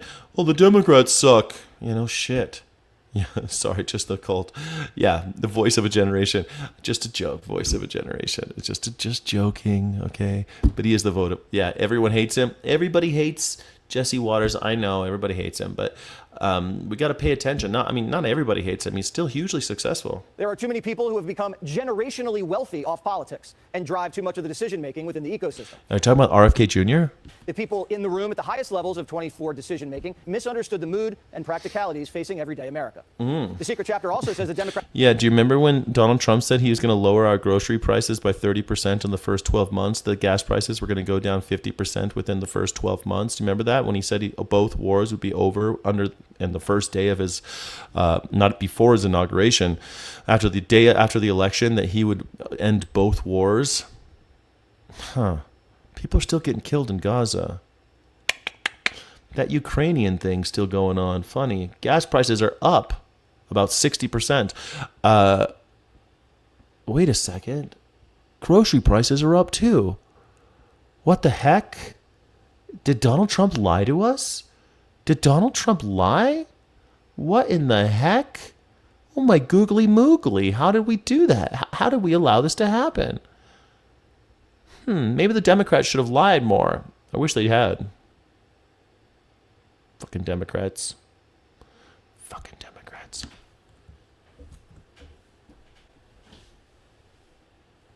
Hey guys, Brendan Hartnett, Rapid Response Editor here at The Bulwark. Welcome back to Bulwark Takes. I'm joined by Will Sommer, author of our False Flag newsletter, and he's out with a doozy of a piece today titled Right-Wing Media and OnlyFans Are in a Symbiotic Relationship. Will, great piece. Tell us about the piece. Have you guys seen this with like the MAGA girls with their legs open? Thank you. Yeah, this is a trip into a sordid world, a world where sex sells. Okay, so this is a story mostly about a woman named Savannah Cannon. And, I suspect that may not be her real name. But she's a lovely young lady, and she has caused quite a stir on the right over the past week. She's someone who is pumping out short-form video content, very stuff that would not be out of place at the Daily Wire or Turning Point USA. Like, she kind of shows a video, and she's like, it's like an immigrant or a trans person, acting in a crazy way, and she goes, like, these liberals are out of control. But what's unique about her, and what has agitated a lot of other women on the right, is that she is sitting in an unusual way, a way that seems perhaps designed to provoke more than a political reaction. Let's play that clip. It blows my mind. She is the opposite of everything that we stand for in this country, and she literally married her brother. We do not marry our brothers here. So we don't marry our brothers here. It's so weird. She sits there with her legs open. Have you seen this lady, Savannah Cannon? She's like the MAGA maggers. She has her legs. She's kind of reclining in a chair, and she has her legs kind of posted up next to her, and she's wearing thin yoga pants. For those who are just listening, it's really outlining, let's say, like her entire body, and then perhaps the lower region in particular. And this is something that if you look at her videos, this woman has nearly 300,000 followers on Instagram on her politics account. And I mean, this is something, if you look at her videos, she's doing all the time. She's like hiking up the pants. So Brendan, I suspect that there might be something else going on here. Yeah, so how did you come across her? Because I will say this week I've been seeing a bunch of her videos in my timeline as somebody who follows a lot of Groypers. And I'm sure you have been seeing her in your timeline with your Elgo. Yeah, so why is she significant? Like, why does it matter that this woman is out here giving hot takes while showing off her crotch? Yeah, so what's going on here is, let's just establish this. She's an OnlyFans model, and she's trying to get subscribers by hook or by crook to sign up to see, sexy pictures of her and pay for them on OnlyFans. Now, what we're seeing is that she recognizes right-wing media as a good client funnel, customer funnel. And so she tried other stuff. Oh, here's me being sexy at the gym. I did okay, whatever. But her big hit has been, I just need to sort of pose as a conservative talking head. Maybe these are really her politics. But, it kind of looks like she has a podcast and stuff. As far as I can tell, that's not real.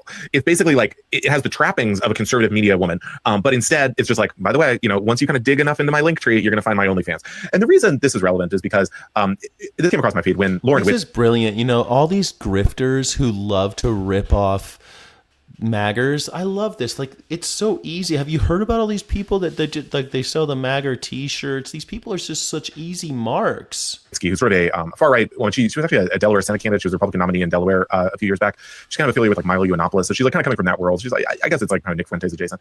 But basically, she was Savannah Cannon had some kind of like pro-Israel or like anti-Muslim comments, and Lauren was like, look at these kind of traditional or these kind of conservative establishment media women. These are tramps essentially. You can see, look at how she puts her legs up. And so this sort of started a whole debate on the right about the place of sex appeal in political commentary. Are all these right-wing boomer men just simps being preyed on by Savannah Cannon and her ilk? Yes. Conversations like this. And I should say for those watching at home, it's not just her crotch and butt crack that's in the video. She is also showing her feet, and we at the Bulwark do not kink shame. So I know there's some people who are into that. But it's a really interesting strategy. Has it proven successful at driving subs to her OnlyFans? You know, her sub count isn't public. And, you know, I'll give you an example, Brendan, of how innocent my mind is. The first thing I noticed was the bare feet. I was like, oh, she's doing like, you know, because you'll see, you know, social media influencers will sometimes block out their feet in pictures to like, keep the word away the sickos, or, you know, or whatever. But in this case, and then I thought, oh my goodness, so there's even more going on here. What's with these legs? Why is she crouching this particular way? It's, you know, bullshit. You saw a woman with her legs open and we're like, hold the phone. She's not wearing any socks. I think it's, I feel like sort of like I saw a woman with her legs open and I realized that she wasn't wearing any socks. You know, if just so you know, like Bulwark is, a lot of the people on Bulwark are gay conservatives. I think they call them log cabin conservatives.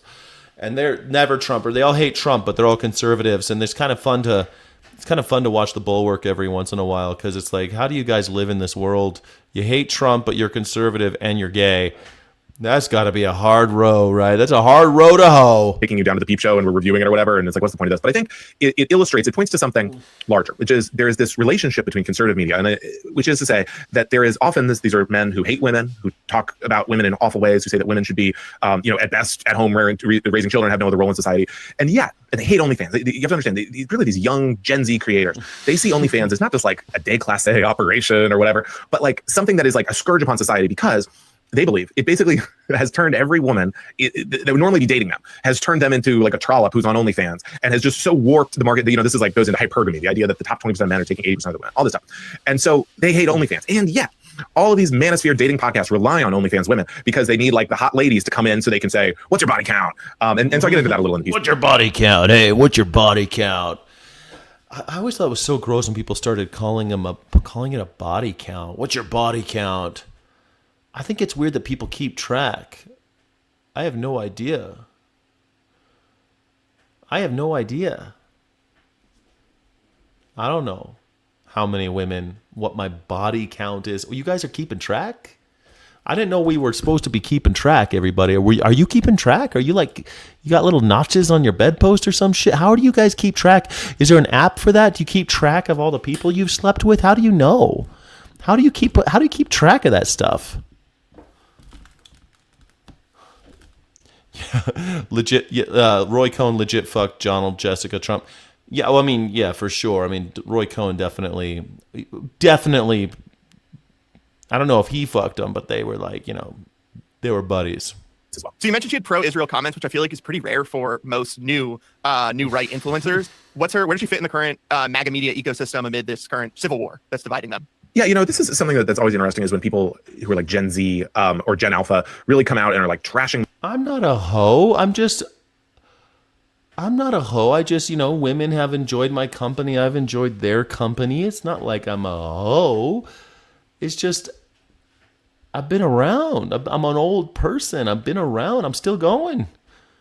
I was sexually active as a young man, and I've been going, you know. I don't know how you guys been doing it, but I'm with a woman for a while. We have a long-term relationship. We break up. I mourn. I get really down and out. I feel bad. And then all of a sudden, you know, a few months later, all the women are like, oh, we like you again. And then they're throwing themselves. And it's like, I have some fun. And then I find one that I really like and I keep her around. And we have another long-term relationship. That's how my life has gone. I don't know how you guys are doing it, but that seems to be the cycle for me. I like hanging out with women. I like them. They make me laugh. They make me smile as friends or as lovers. And then every once in a while I find one. I'm like, I want to keep this one. I want to keep her. You know, like Pokemon. You know, Pikachu, I choose you. Pikachu, I choose you. You're going to be my favorite. I'm going to keep you everywhere I go. I'm going to take you everywhere.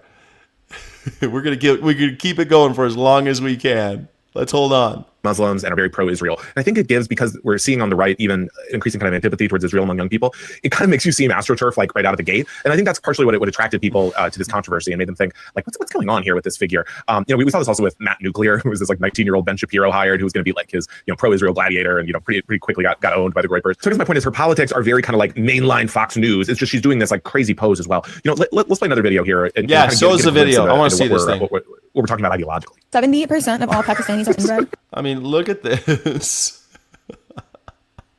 This is what the Maggerverse is into these days. I love it. What I should do this, man. I need to buy some tight-fitting yoga pants. Should I do this? Man, I need to do this. I would get so much. It might scare people though, because like you'd be looking at my, you know what, it might not be good. Yeah, might not be good. It'll scare people. It'll be censored if I do it. Half of everybody living in the Arab world is inbred. They marry their first cousins and are the reason for all these disorders in children at the highest rate ever. It's sickening. What a nice lady. So the other aspect here that I think is interesting is this has created a lot of commentary among the conservative pundit class. And so I'd like to play a video from Steven Crowder. Now, Steven Crowder, folks, he was once a child actor. He played the voice of one of Arthur the Aardvark's friends on that show. And since then, his dreams have gone sour, and he's become a conservative podcast guy. And let's say he's no friend to womankind. Famously, there's a video of him berating his wife, his then wife, who was pregnant with twins, just screaming at her and all this awful stuff. So he kind of weighs in on this. So let's get his perspective. Not like that, said all the other conservative female commentators selling sex appeal. Look, it's not lost on me that this person is using it to sell OnlyFans. It's probably an AI script. Go in, talentless. There's nothing being contributed. Right? There's nothing of value. I get it. So what he's saying there is like there's this long history of kind of like hot babes, succeeding. He then goes on to show a bunch of pictures of Fox News women when they were wearing bikinis or whatever. A little bit of a pervy guy himself, to be honest with you. But that is sort of how this is all landing. And I think the Savannah Cannon thing, while I realize people may think it's a bit lurid, it shows sort of the apotheosis of this kind of mix of like sex and conservative punditry. This message is brought to you by Function Health. So August is National. Maybe I should do the gray pants. I've got a pair of gray pants. I should start wearing it out in public and doing a lot of content with my gray pants. People love gray pants. It'd be like, you can't tell what I'm doing, but I'm grabbing myself. I'll walk around like that. That's the face I'll make. That's the tough guy face. Yeah, gray sweats. Yeah, the gray sweats. I know. I got you. Girls love the gray sweats for some reason. I mean, some reason. Wink, wink, nudge, nudge. Women are just as perverted as men, man. Just as perverted. They're like, gray sweatpants. I want to see the outline of it. I swear to God, man, when I'm fuck this, I'll tell you a quick story. So one time, I was working at this place, and every day I would give like a pre-shift, and I would have to do like this speech in front of the whole crew.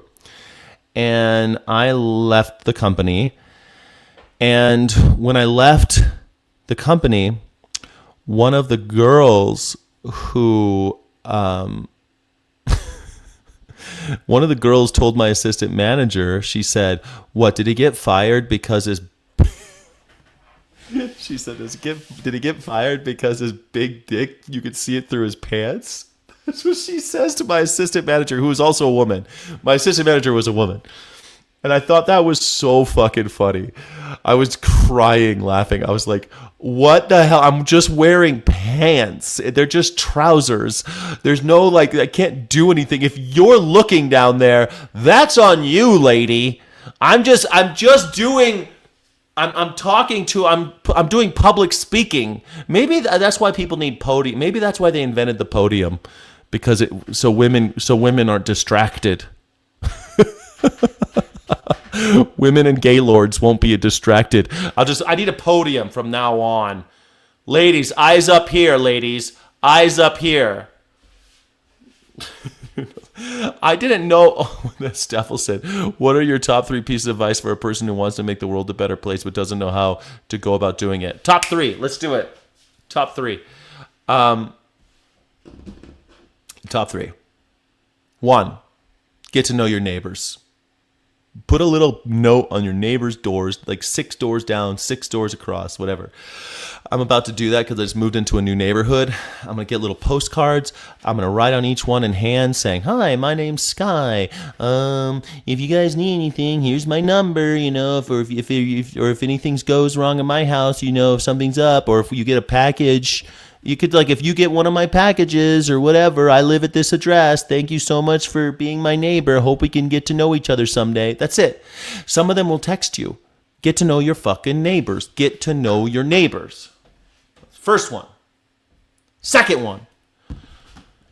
join some kind of club. I don't care if it's a mutual aid thing, like volunteer at a food bank. I don't care if it's volunteer or just work at a community garden. Go there, ask if anybody needs any help.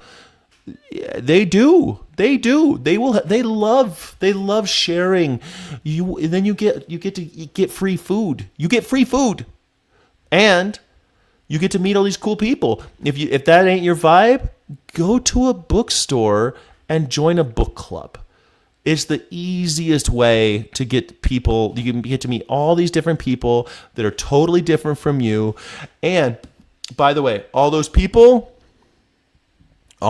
know somebody too. So like people, I'm so tired of people like, oh, I'm vegan and I'm a tall vegan man with, I'm 6'5" and weigh 240 pounds and I'm a tall vegan blue-eyed man, and I just can't meet anybody. What the fuck are you talking about? Join a book club, but there's only old ladies there. That's great. Old ladies are meddling bitches. They will fucking hook you up with their nieces. They'll hook you up with their granddaughters. They'll hook you up with their co-workers. They're like, I know a vegan girl. It's all meet people. That's 2, right? Know your neighbors. Join a club. Number 3.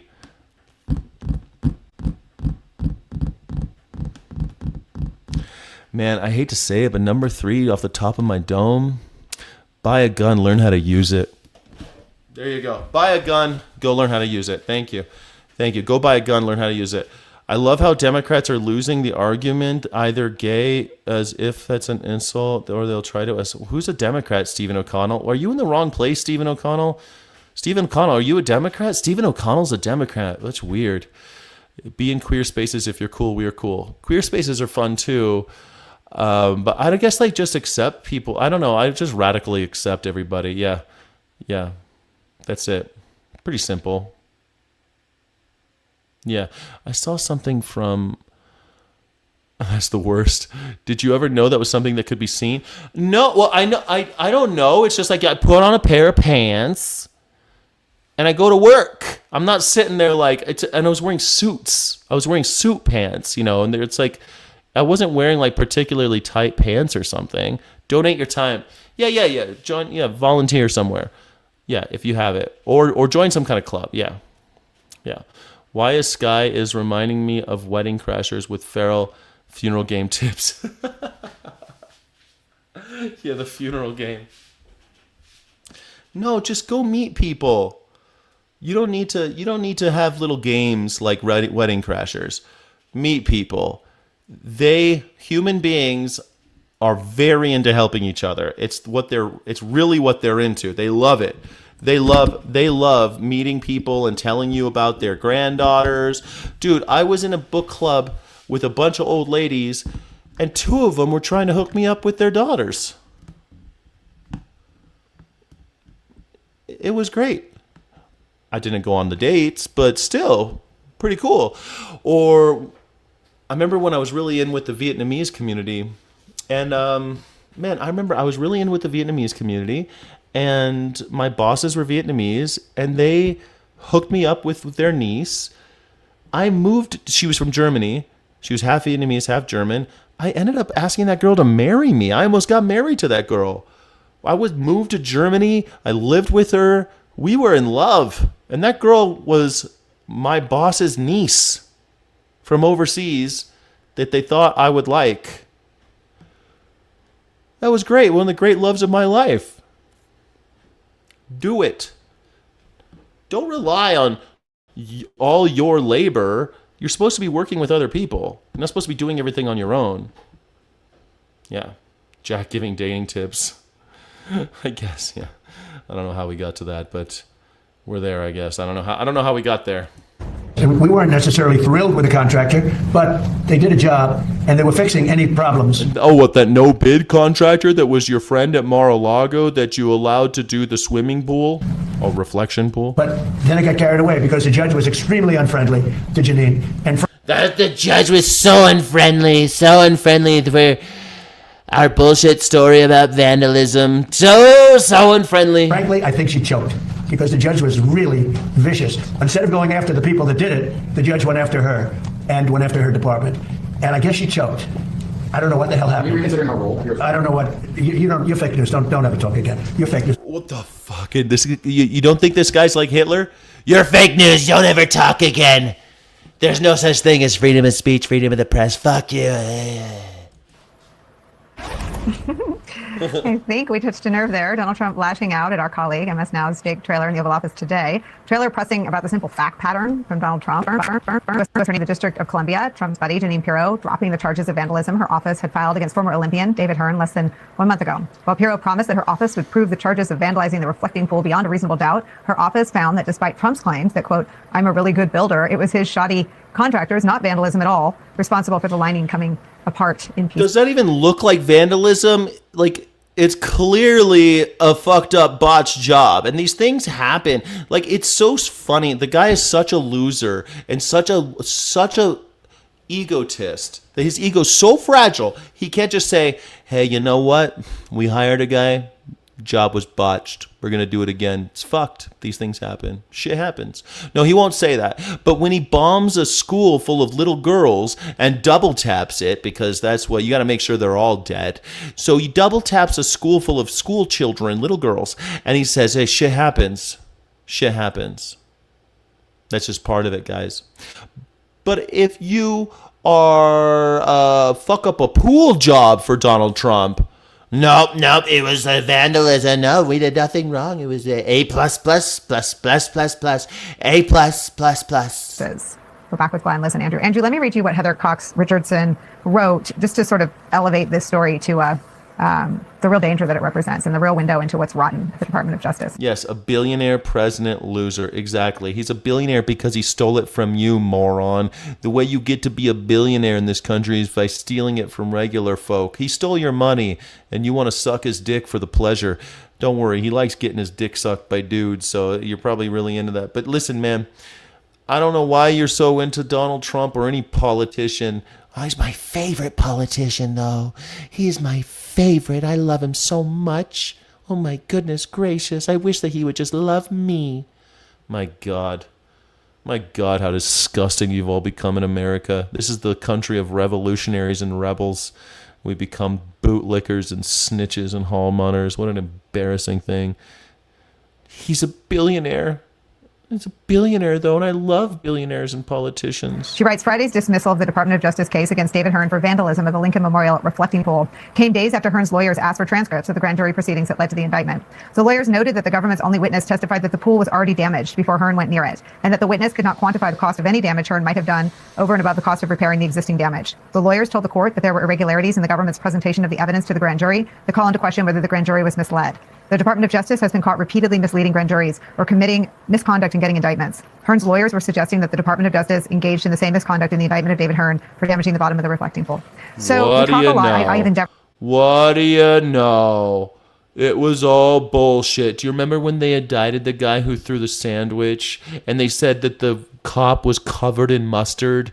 And we all watched the video. It was in wrapping paper. It hit the ground still wrapped. And they went to the grand jury and said the cop was covered in mustard and that this man must be prosecuted with assaulting an officer because he threw a sandwich at this fucking piece of shit paramilitary douchebag that shouldn't have even been in D.C. Remember that? And they threw it out because they lied to the grand jury. That's how Donald Trump rolls. Lies to the grand jury. It is a... And then we're all surprised that they keep throwing these things out of court. I don't know why this keeps happening. It must be the court's fault. It must be all these mean judges. They're just mean to me. They just don't like Donald Trump. They just don't like me. They're so mean and rotten. They're rotten. They're really mean and rotten. Today, President Trump pitching his economic message to voters in Nevada after stopping in California, where gas is the highest in the nation. The president calling out its far-left leaders while telling Fox News relief at the pump is on the way. It's on the way. Checks in the mail. $75 a barrel. Checks in the mail, everybody. Before the war started, yet gas is still 30% higher than it was. $6.27 here in California, I paid yesterday. It's a little different thing because they charge taxes on gas every time. Why does have you noticed that Donald Trump does that shit too? He's always doing this.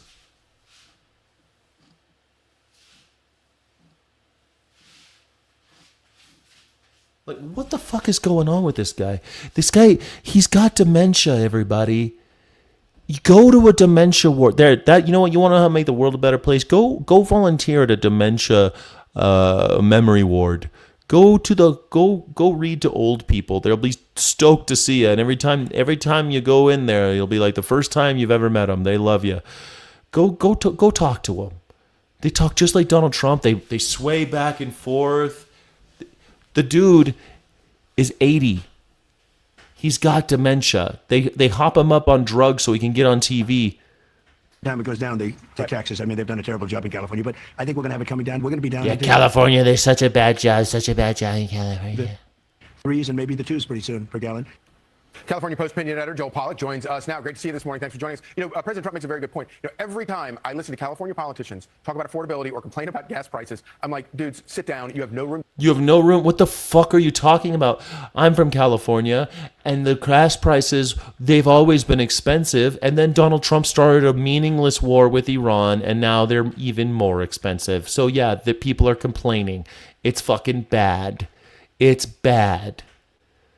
They tax the gas in California to pay for the roads. That's why when you're in California, you don't have a bunch of potholes. We got the most beautiful roads in America. I've driven on all the roads in almost every state. And let me tell you, when you get to California, all of a sudden you're on smooth road. You're like, wow, I mean, worth every penny. Shit. You mean I don't need an off-road, all-terrain vehicle to drive on city streets? Remarkable. To talk. If you actually cared about affordability for your voters, you would cut your own tax and save them about $2 a gallon. Well, it's not just the taxes, and we had the tax rise at the beginning of July, and Gavin Newsom and the Democrats have declined every time to do anything about that. It's not just the taxes, it's also the unique blend of fuel that California requires, and it's not unique, it's 10% ethanol, unique blend. Go fuck yourself. Fossil fuels. We have refineries shutting down in California because Gavin Newsom wants to drive them out of the state for his green agenda, and whenever that happens, you don't have the capacity to generate your own fuel. California is also uniquely... California's not generating its own fuel.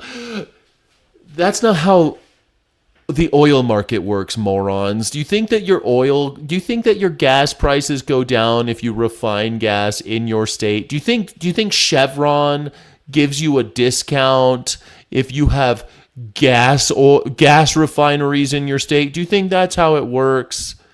California refineries import crude from other countries and refine them. Places like El Segundo the town is called El Segundo because it means the second, because it was the second refinery that Chevron built in California. El Segundo, Long Beach, they have huge refineries. Huge refineries. California's going to keep refining oil because oil owns the world. It's ridiculous. Gavin Newsom's pushing them out because of the green agenda, and that driving up gas prices in California. That's just a lie.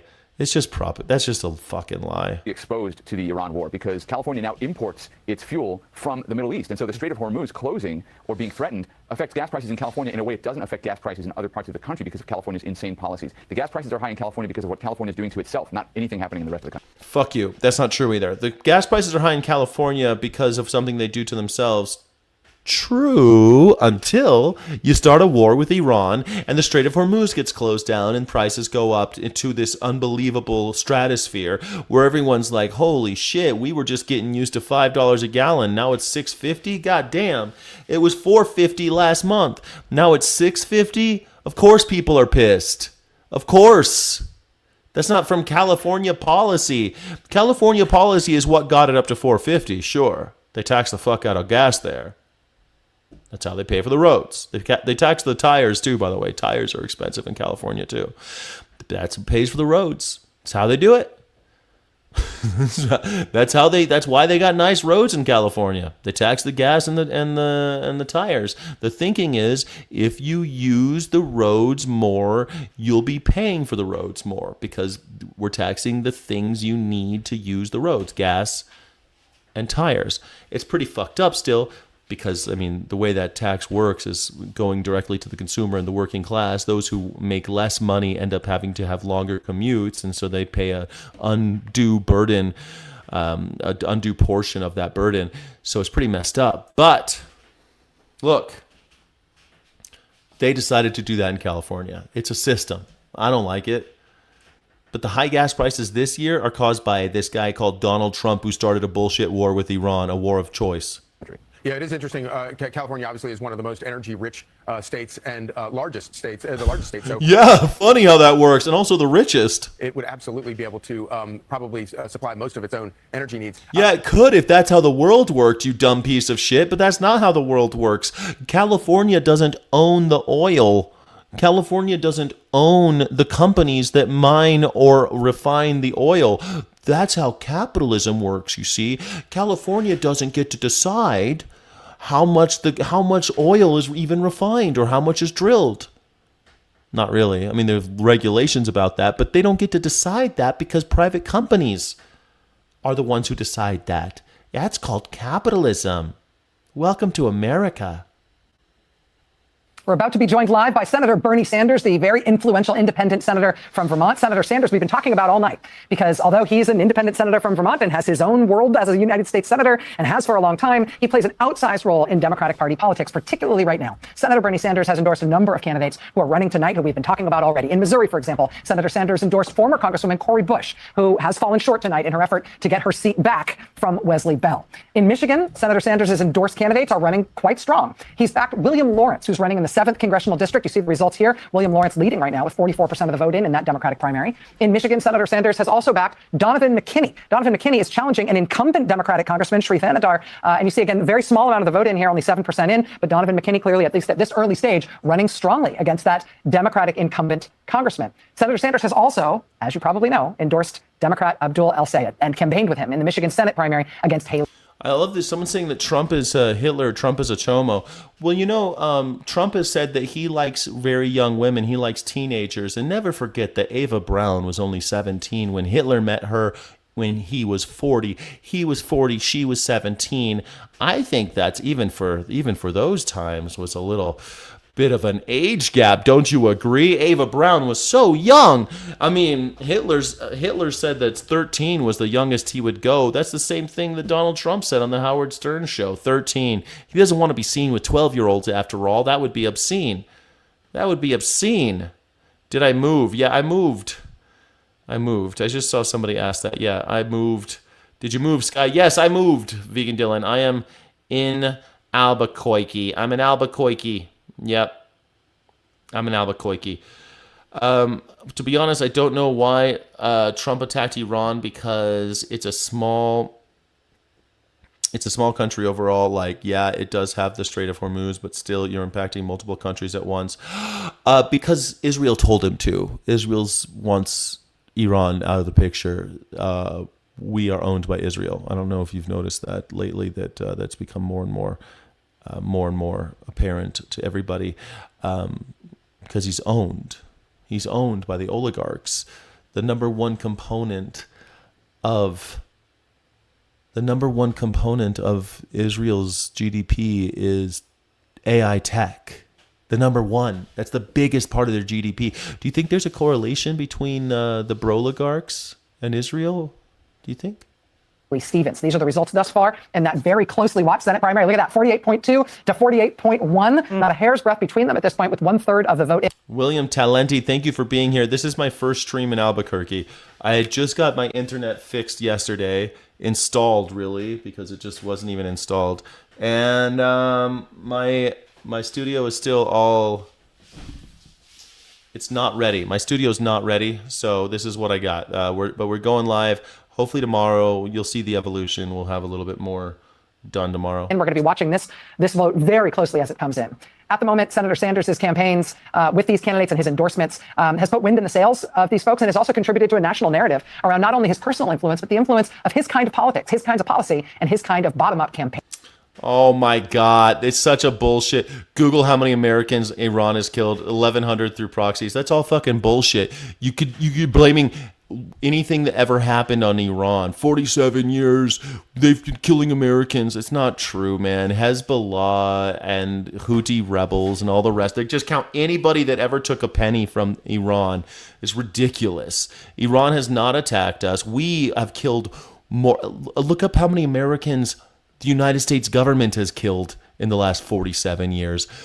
The United States government has killed more Americans than any other country in the last 47 years. Not to mention the fact the whole reason they got a problem with us is because we installed the Shah in 1953. We installed the Shah in 1953, and 26 years later, they overthrew the Shah because they didn't like America exerting our will on them. Then we continued to attack them through Iraq. The Scud missile program was invented by the United States. You want to look up why they hated us? 47 years. We bombed them every fucking day through Iraq. You want to talk about our proxies? Iraq's missile program and their and all of their chemical warfare, all that stuff, we paid for that. American taxpayers paid for that. We gave that to them. When they talked about weapons of mass destruction in Iraq, they said, we know they have weapons of mass destruction because we're the ones that sold them the components. That's how we know. Turns out most of that was bullshit. But the gas, sarin gas, and all that bullshit, remember all that? All the times they killed the Kurds and all the Scud missiles they dropped on Tehran. We paid for all of that. Google it. Google it, Kirk. Google it. 47 years. Senator Bernie Sanders of Vermont, it's a real honor to have you with us tonight, sir, when I know you've got your irons in a lot of different fires. Thank you so much for being with us. Well, thanks for having me, Rachel. So tell us about your strategy approaching primary nights like this and this overall primary season, how you've chosen which candidates to get behind, and what you want the impact of your endorsements and your work with these candidates to be. Well, what I am looking for, and progressives in general are looking for, are candidates who understand that the current economy is broken, it is rigged, that working people all over this country are at their wits' end. They're seeing the very rich getting richer while they are struggling. So first of all, we want candidates who have the guts to take on the billionaire class that today has unprecedented economic and political power. Second of all, we want candidates who understand, and I think Simone was just talking about this a moment ago, you're not living in a democracy when billionaires can buy elections. And it's not just Elon Musk spending $270 million to elect Trump. Yeah, they call that corporatism, oligarchy. It's also called fascism. Or saying he's going to spend another $100 million to elect Republicans to the Congress. Right now, you're seeing in Michigan. And what is so extraordinary about this race right now, Rachel, I have never seen anything like it. You're having a candidate, Abdul El-Sayed, taking on the entire national Democratic leadership, the Michigan Democratic leadership, and he's taking on something like $60 million in super PAC funding, half of which comes from AIPAC. And as of right now, he is a few points ahead. We'll see what happens later on. And all of that tells me that we need candidates who have the guts to speak to the struggling of the working class of this country, stand up to billionaires, and those are the kinds of people. Okay, looks like I have to explain this one more time. My name is Scott Jack Morgan. I'm an independent news and culture commentator, free speech, and critical thinking advocate. I normally broadcast from a studio with a shirt and tie and my jacket, but today I am doing it from my new studio that has not been completely set up. Everything just arrived yesterday. This is a makeshift studio from a little laptop. I don't even have a webcam right now. This is just my laptop camera. I have no lights set up. My microphone is this little tiny travel mic that I use. I have no studio set up. My green screen isn't operable. This is my new studio in Albuquerque. Thank you for being here. Not from bed, honey, but I know you'd like that. Everybody likes it when I broadcast from bed. Maybe I should wear my gray sweatpants. Am I right? How's the peeping, Tommy? How's the peeping? Funny how you call your own country fascist, but you still live there. What choice do I have, Chris Jensen? You dumb fuck. You got to ask permission to leave, and then you got to ask permission from somebody else to stay. You don't just go wherever you want to go in the world. You're not allowed to leave. You got to get permission, and then you got to get permission from whoever you're going to. Funny, don't just leave. Just leave. Yeah, I don't like fascism. I'm here to fight it. You dumb cuck. You love fascism? You're my enemy, you fascist piece of shit. The only good Franco-fascist is a dead Franco-fascist. We like supporting. Senator, it's Simone. Good to see you. I am interested in your take. Obviously, there are a lot of people that have a lot of things to say about you. We have talked about you on this panel here tonight. And there are many folks in the Democratic Party apparatus that will say, oh, but Senator Sanders isn't a Democrat. And I like to remind people that you have consistently... Chris, you should leave. Go live in a place like El Salvador, where you can have a dictator to suck off every day. Go live in a place like Saudi Arabia, where they got kings that you can just worship. Go live in a place like Iran, where they got a religious leader that gets to decide who gets to run for office. Those are places more suited to you, you fascist piece of shit. You fascist lepton, you zombie, you goddamn cannon fodder, you jackbooted thug. Time you ran for president, have ran on the Democratic ticket, and you are supporting candidates that are also running as Democrats. Why have you made that decision? Why is that important, given the structure of our party apparatus? Because I think this is a conversation that's going to dovetail into November. Well, I think, let's be clear. In my view, Donald Trump is the most dangerous president in the history of this country. He's an authoritarian. He's a kleptocrat. He's corrupt. He has gotten us into a horrible war, et cetera, et cetera. And my job as a United States Senator is to do everything that I can to fight back against those disastrous policies. So that's number one. And I'll work with anybody to stop Trump's terrible policies against working families, the environment, et cetera. But number two, when I look at what's going on in America, I see people wanting an alternative to Trump. And it requires Simone, being more than just anti-Trump. People want to know, what are you going to do for me? If you guys take control of the House and the Senate, do you have an agenda other than being anti-Trump? And the candidates that we are supporting say, you know what? Healthcare is a human right. We should not be the only major country not to guarantee healthcare to all people. You know what? We should raise the minimum wage to a living wage. We should get billionaires out of politics. We should, at a time of massive, unprecedented economic inequality today, income and wealth inequality, you got to demand that the billionaires start paying their fair share of taxes. We're the wealthiest country in the history of the world. We can provide wealth for all of our people. And I think out there's a hunger for that kind of ideology, that kind of belief that as a great nation, we don't have to have the highest rate of childhood poverty of any major country on earth. So what we are trying to do, Simone, is rebuild the Democratic Party and end this absurdity of having party leadership simply going out to wealthy people, getting campaign contributions, hiring consultants, putting 30-second ads. That's not our politics. Our politics is grassroots politics. Right now in Michigan, I can tell you that El Sayed has thousands and thousands and thousands of volunteers knocking on doors, bringing new people into the political process. That's how you reform the Democratic Party. And by the way, that's how you save democracy. It's also how you get killed. Don't forget that the only group that stood up to Hitler were these guys called the Social Democrats. 92 of them voted in the Weimar Republic to not approve Hitler becoming a dictator. It's called the Enablement Clause. I forget what they called it in German. It was a whole thing. And only one group stood up to him. And everyone else, people like this Chris Jensen fellow in my chat, they just said, oh, he's the best. We should just let him become dictator. We need kings. We need a king. Fuck having a republic. And so the Social Democrats were the only one who stood up to Hitler, and it didn't matter. Hitler still became der Führer.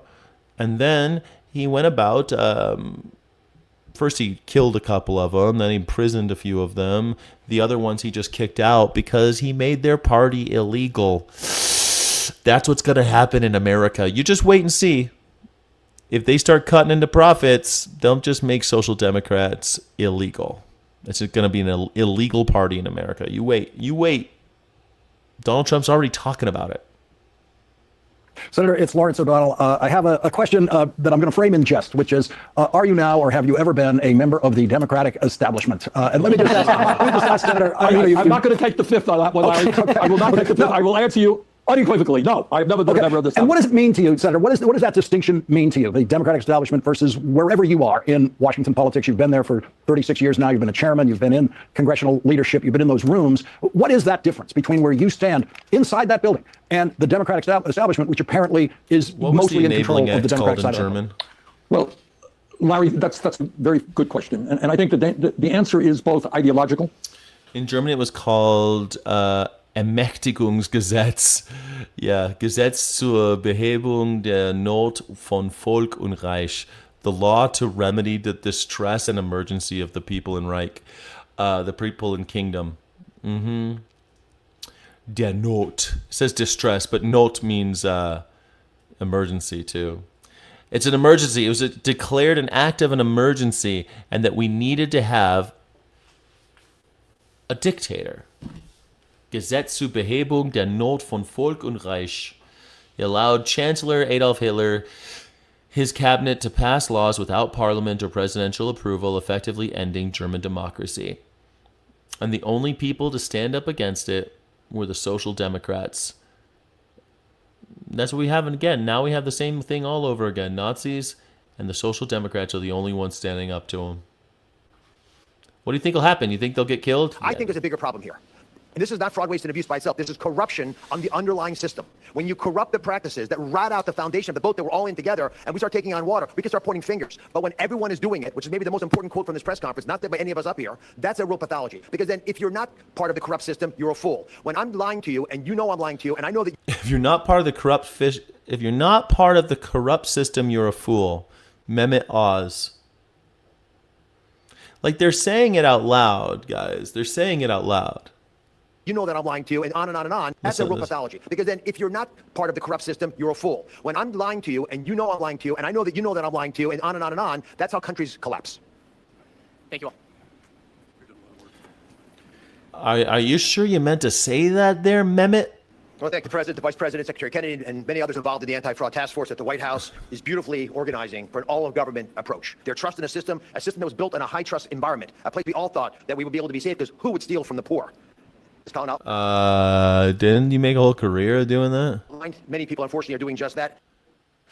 Yeah. Details on the deadly shooting. Who would rob from the poor?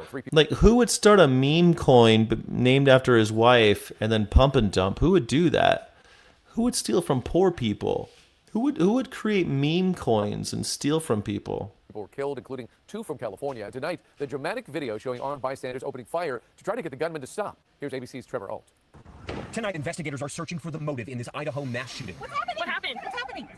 3 people killed, 7 injured outside an In-N-Out restaurant in this crowded shopping center. Get out of here, get out of here. Police have identified the suspect as 24-year-old Chad Williams, seen here dressed in black, armed with a long gun. Oh, no. Do you think he's a Muslim trans terrorist, social democrat? Is that who did it? Hundreds of people running for cover as the shots rang out, but investigators say 2 men. I gotta say, though, if you're going to fast food, like, you know you're gonna die, right? Like, I feel like if you go to fast food and get killed, you just got, like, an early return on your investment, man. Like, don't go to fast food. That's how you die. Don't go to fast food. What are you, crazy? Why are you going to Don't go to fast food. Don't do it. Duty state trooper and this man, 35-year-old Jordan Salinas, fired back. I peeked around the right-hand side of that sign closest to the road, and This guy looks like he would definitely open fire. where I saw the individual with his rifle pointed at the vehicles. Authorities believe those heroic actions drove the shooter from the scene and likely saved lives. He seemed unusually comfortable aiming that rifle at those cars, and then as soon as some rounds started coming at him, everything changed. Immediately, all that bravado he had immediately crumbled. This In-N-Out had opened just a week prior. The company says one of their workers was killed while caring for customers. Christopher Claunch was also killed. His sister telling the New York Times he'd worked at a recovery center helping people with addiction. His partner said he loved traveling, cooking, and the outdoors. He also spoke to Lindsay Tangy, who found several of the victims at the scene. This is just not our community. Like, none of us expected this. And that hero civilian Jordan told me he had been preparing and training on how to respond to a potential mass shooting for 5 years now. But he says on top of his actions, dozens of other people also rushed in to help with first aid. And all of that together very likely saved lives. Man, looks like, they've seen something, right? They came and they went out. Thank God he isn't Muslim. Another crazy white boy. And that guy with the beard, he's like, not my town. Boing, boing, boing, boing, boing. It looked like he had a suppressor on that gun too. Like it looked like he definitely had a suppressor on it. It was ready to rock. That guy was waiting for this his whole life. That's what he's always wanted. He's always wanted this, and now it happened. Trevor Alt, ABC News, Twin Falls, Idaho. President Trump is not happy with his favorite U.S. attorney. The administration spent the last month blaming vandals for damage to the reflecting pool that Trump spent $14 million of taxpayer money to upgrade. But late Friday afternoon, U.S. Attorney Jeanine Pirro dropped charges against a 67-year-old Olympian canoeist and said the real culprit was a, quote, botched installation. In an even more extraordinary move, she accused the Interior Department of misleading federal prosecutors. However, Trump posted, quote, I disagree 100% with Pirro, and says, I don't know what she was thinking. It was a pure case of vandalism. My excellent panel is back. This is wild. Donald Trump. It was a pure case of vandalism. Oh no. Oh no, it was vandalism. That's what did it. Pirro's wrong. This guy turns on anybody. Anyone who just says, like, wait a second, that's not true. He turns on them. Like Jeanine Pirro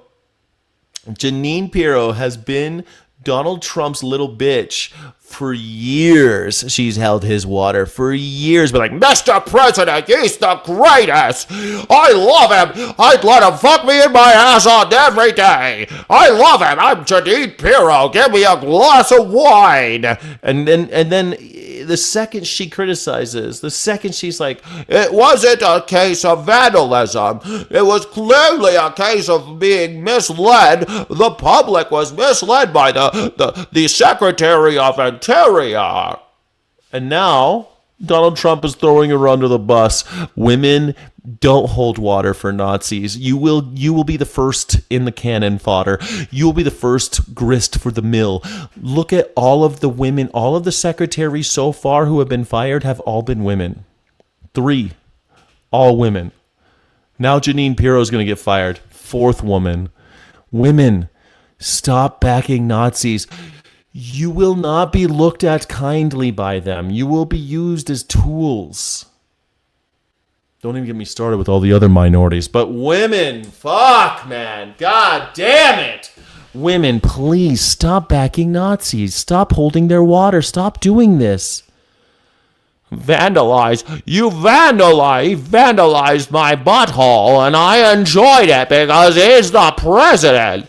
He's the president of the United States, and I love him. He's the greatest, and I would let him vandalize my entire area.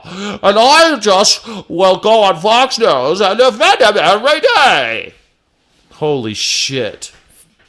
Holy shit, women, please stop. Stop holding water for Nazis. Stop fucking Nazis. Stop fucking MAGA. The MAGAs are just Nazis. They are perpetuating rape culture. Stop, women. You have the power of the pussy. Stop. Just stop. Women, please.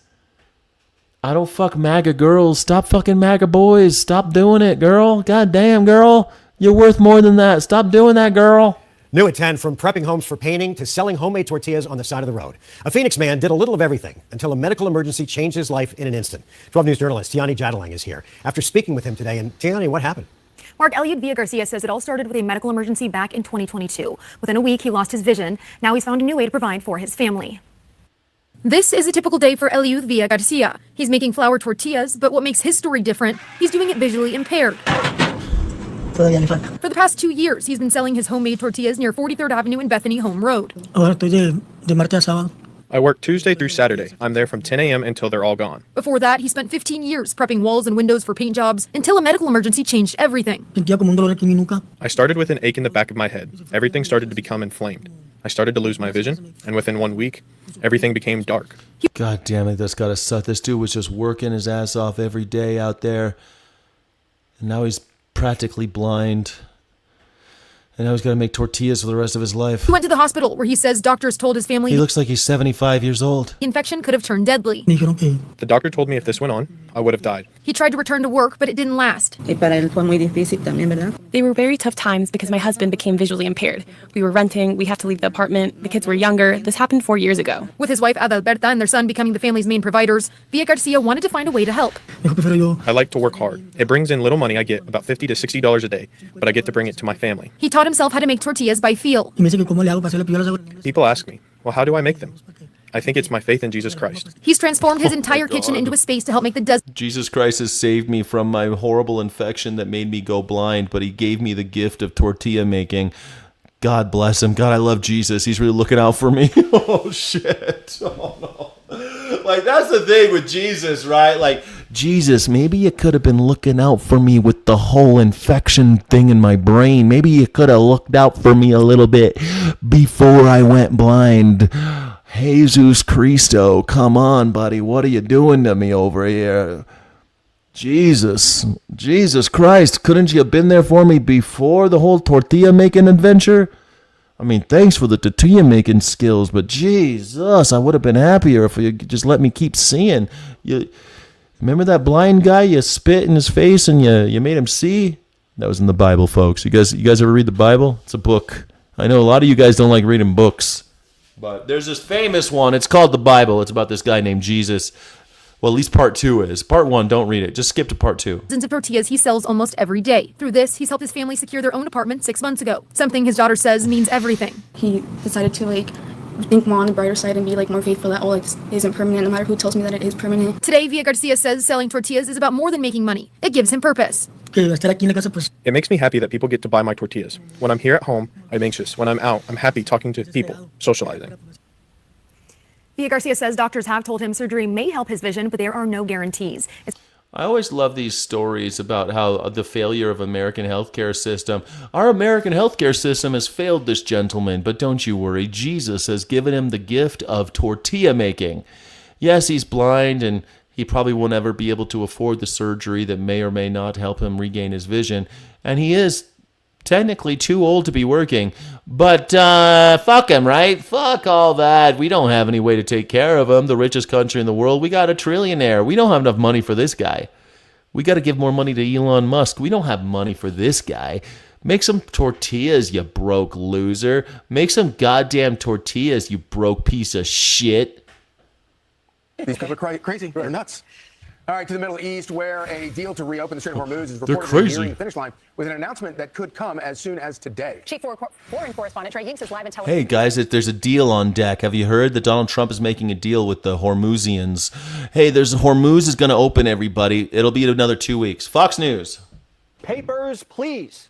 Zoran's bringing the grocery Gestapo to New York City.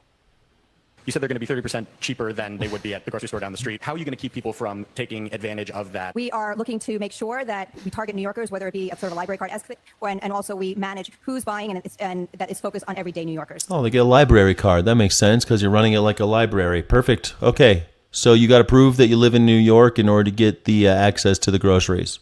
Okay. I like it. ID for chips and dip? ID? Oh my God, you need ID to show us that you live here? Okay, fine. How about everybody can just go in and take what they want? I'm all for that too. I don't give a shit. Give it to everybody. Everyone should be allowed to come in. But what if they come in from out of the city? Yeah, fuck it. They need to eat. Give it to them. We got enough. This is America. We don't have enough food for everybody? Is that what we're saying? There's not enough? Is that what the plan? Is that really what they're saying? There's just not enough?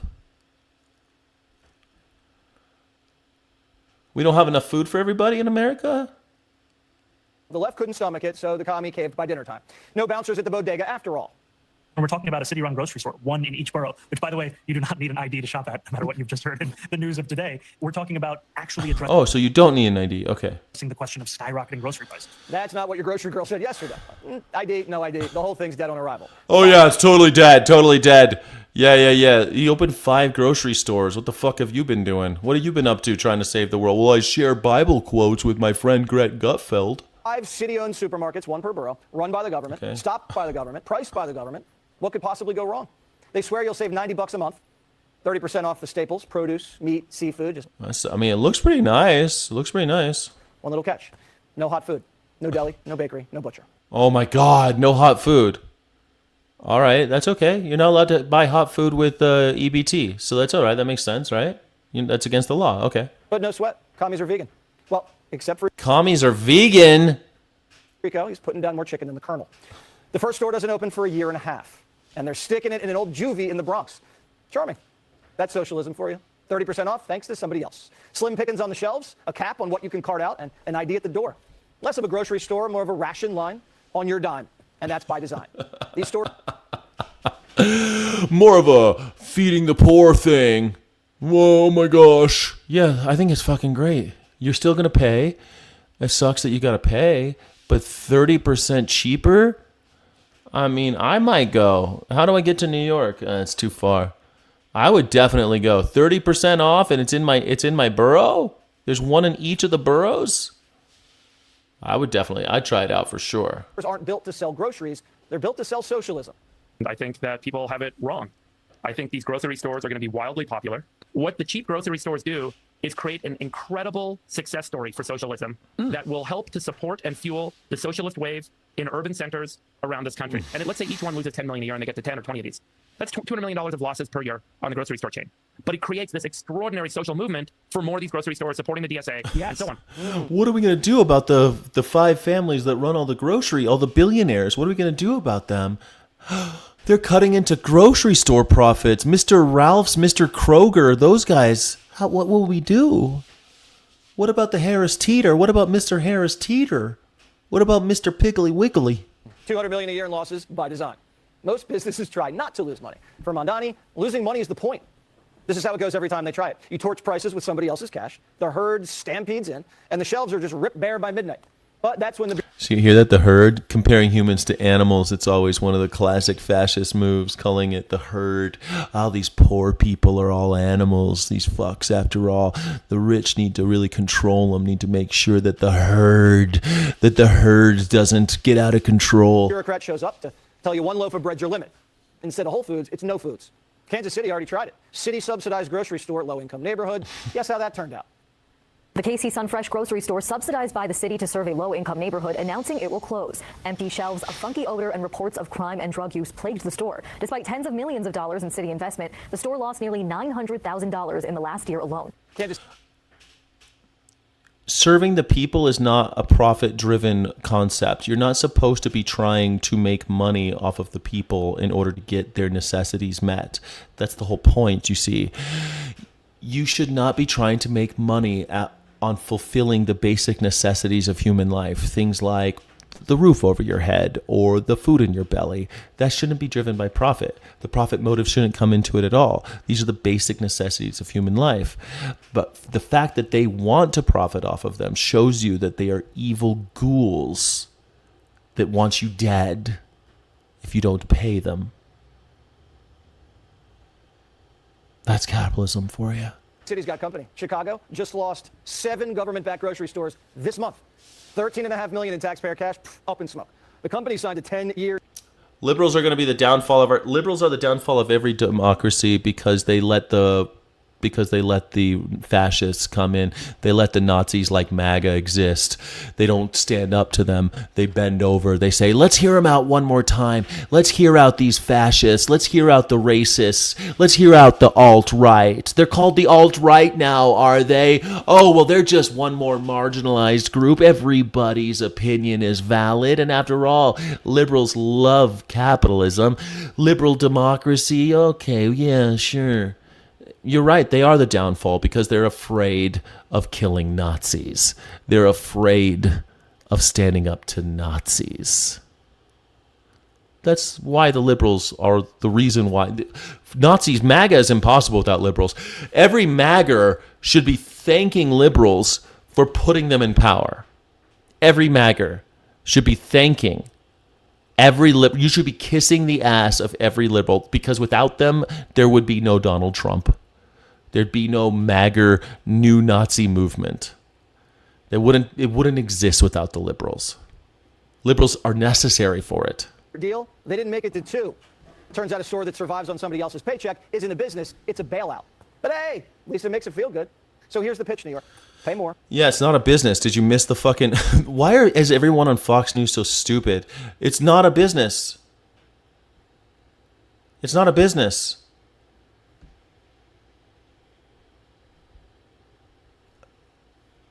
I don't know why they keep saying it is. It's not. It's not a business. It is a state-funded grocery store in order to bring people in food deserts and otherwise underserviced and allow them to buy food at a discounted rate so that they can keep more of their own money in their pockets. Brilliant. So that the working class can have more money in their pockets so they can buy more, I don't know, avocado toast at the store maybe. They could buy more $5 cups of coffee because that's what those working class people, they're all so spoiled, aren't they? And now to this, while all eyes are on 2026, Democrat donors are already feeling anxious about 2028. The party is facing a cash flow problem as concerns over Ken Martin's leadership grow following a slew of negative headlines. One donor telling Politico, quote, nobody wants to give Martin or DNC money at this point. It's beyond embarrassing, and it's not going to get better until he's gone. That is Andrew Yang saying Kamala Harris, by the way, plans to run for president, but she isn't ready to announce. I appreciate the question and the intrigue. I've not made a decision, but I will tell you I am fully, sincerely focused on these midterms, and I know we're going to be working together on it. Meanwhile, Alexandria Ocasio-Cortez seems interested in a run. there's these polling numbers showing this buzz, as they say, about you. I mean, I don't know. At least AOC is in office. I don't know what the hell. Why do they keep on cutting back to Kamala Harris? Who gives a shit about what she's not going to ever? She's DOA. She's done. Kamala Harris is never going to serve in office again unless she gets some like California state, maybe governor or something. She'll never be president of the United States. That's over. Candidacy? Yeah, I am surprised by it. You know, I think sometimes people would talk about it, and I was always candidly like, yeah, okay. Yeah, whatever.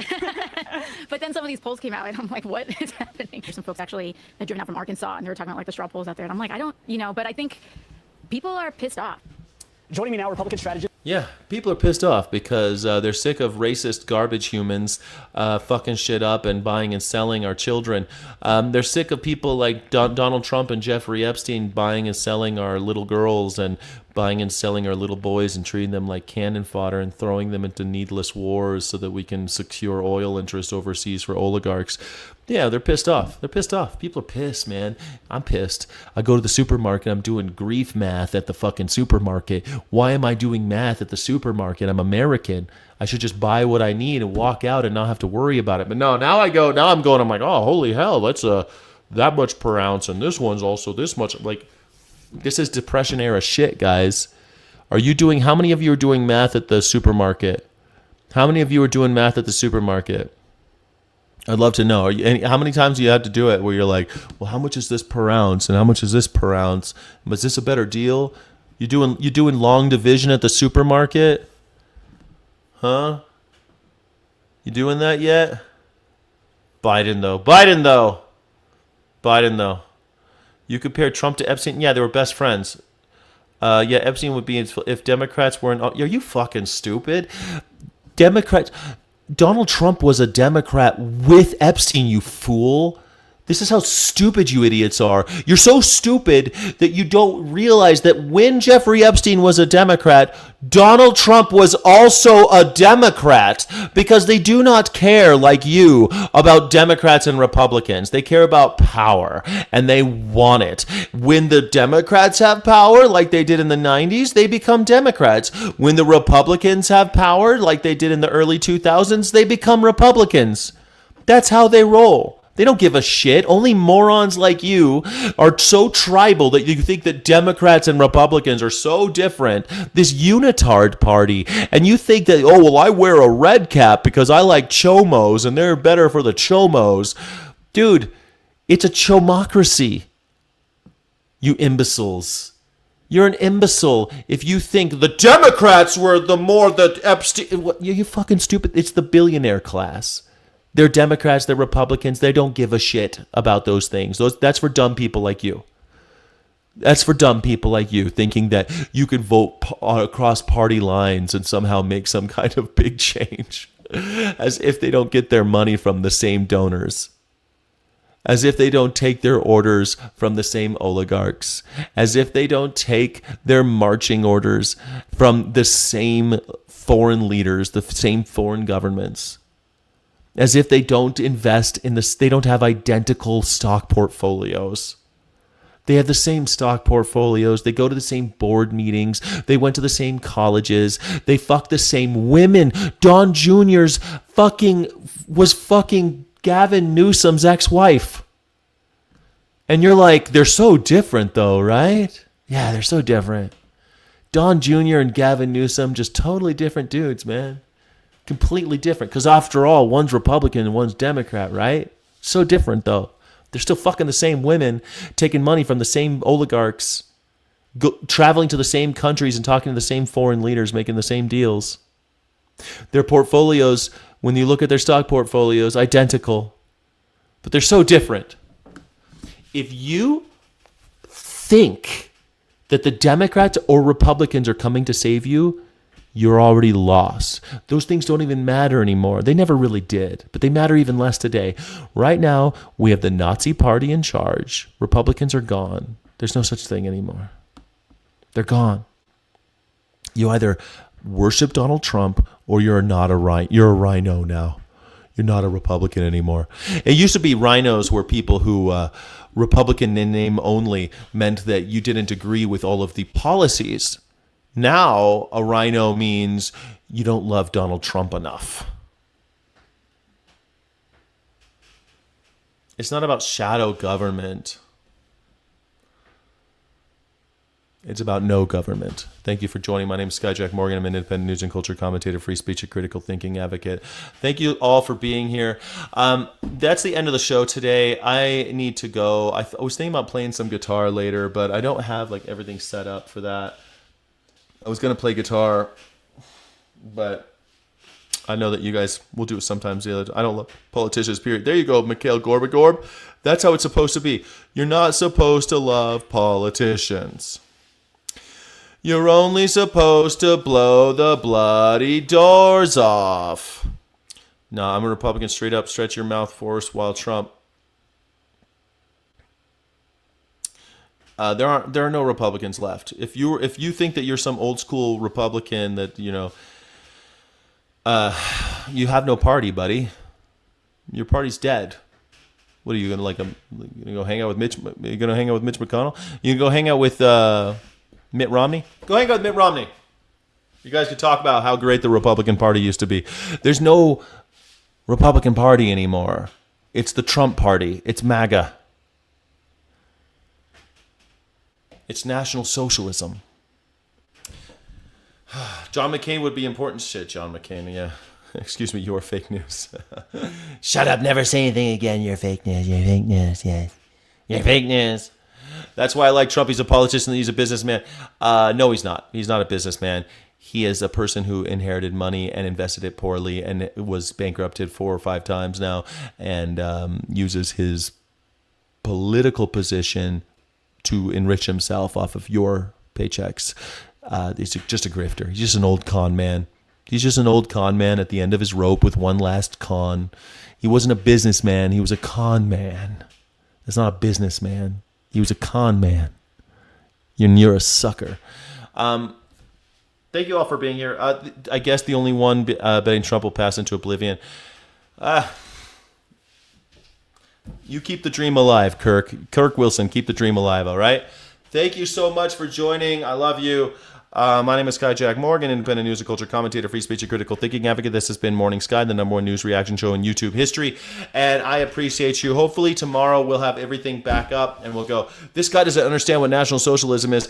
Yeah, I made a whole video about it. You should check it out. It's called The 14 Points of Fascism and How MAGA Checks All the Boxes. Go check it out. I made a whole video about it just for you, honey. All right, bye, everybody. Goodbye, baby doll. You're beautiful, and I love you, and I'll see you tomorrow. Thank you so much for watching. Don't forget to like and subscribe. Thank you so friggin' much.